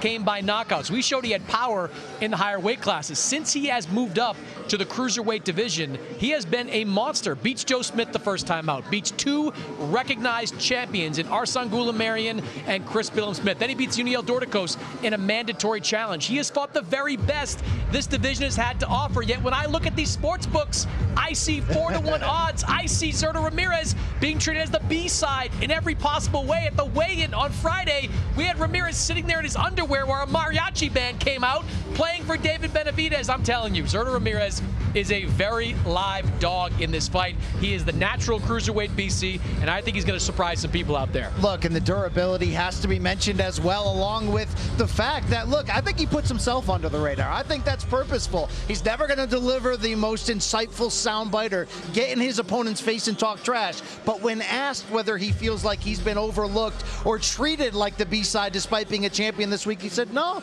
it's fine. We both belong to be here. So what he is focused on is winning. And for a fighter with a 48-1 record, it's weird to say his move up to cruiserweight has been rejuvenating, but you can really make the case that this is the best work of his career. He's got a speed and craft advantage at cruiserweight, and now he's the bigger man in a matchup where both fighters know each other well, but they don't know the cruiserweight versions of one another. And as we've been talking about all night, it's what Benavidez doesn't know about moving up to 200 pounds that makes this fight so intriguing. If it were a weak opponent, we wouldn't be this excited, but Zurdo's here to win. You know, we have weight differences from 105 to 183 pounds. Then there's a bunch that go 4 pounds, 7 pounds, 5 pounds, whatever you want. This is 25 pounds. And when was the last time you went to a weigh-in and you saw David Benavidez look small? I don't think we've ever said that about David Benavidez. So how does he overcome that size differential? Well, he's going to have to do what he does. And we asked him, how do you overcome that size? He said, fight like I do, which is like a dog. What I want to see from David Benavidez tonight is, will he have to become the boxer at any point? Or can he lean into his strength, which is high volume attack, walking you down, squaring up, yet so responsible behind his high guard that he can hit you with so many punches at every angle? Can he win this fight by going through Zurdo and fighting him at close range, even if that gives a little bit of an advantage back to his bigger opponent? Or will he need to box? That's what I'm looking to see. I would say this too about Zurdo. He throws as many punches as David Benavidez. He's a high volume guy as well in this division. I think he checks a lot of boxes, and one box he checks really well is the body attack. I think for Zurdo Ramirez, you're going to see him attacking that body early and often. That 25 extra pounds that David Benavidez put on, not all of it's muscle, some of it's going to that midsection, and I would expect Zurdo Ramirez, who is an aggressive, voluminous body puncher, I would expect him to go downstairs and see what Benavidez can take there. The beauty of this fight is that both guys have an identity, and they're both comfortable being who they are. Zurdo Ramirez, he's a plodding fighter, but he'll catch you coming in if you make a mistake. And David Benavidez is as willing to engage with you and overwhelm you as anybody in the game today. That is our 5-fight pay-per-view card. We'll be starting in just a couple of minutes, so we invite you to please join us for David Benavidez and Gilberto Zurdo Ramirez. We have a QR code. We're going to make it super easy for you to participate with us as you see the teams coming into the T-Mobile Arena. This is a fight card you won't want to miss. It's not just the main event and the co-main event, which are title fights. It's 5 wars, including that man in the co-main event, all the way from Tijuana, Baja California, Mexico, with Eddie Reynoso in his corner. Team Canelo, we expect Canelo to be here as well. You don't want to miss this Cinco de Mayo fight card. If you got your carne asada, if you got your cold beverage, all you need is that QR code to join us in just a few minutes. Right here at the T-Mobile Arena, we have pay-per-view action coming to you live right here from Las Vegas. May 2nd, champions collide. David Benavidez, undefeated, unrelenting. Zurdo Ramirez, powerful, punishing. And there's a left hook! Can the Mexican monster snatch the crown from the unified Cruiserweight king? Plus, Resendiz faces Munguia for the super middleweight title. Mexican warriors battle for the belts Cinco de Mayo weekend. Are you ready? Benavidez Zurdo plus Resendiz Munguia, live on PBC Pay-Per-View.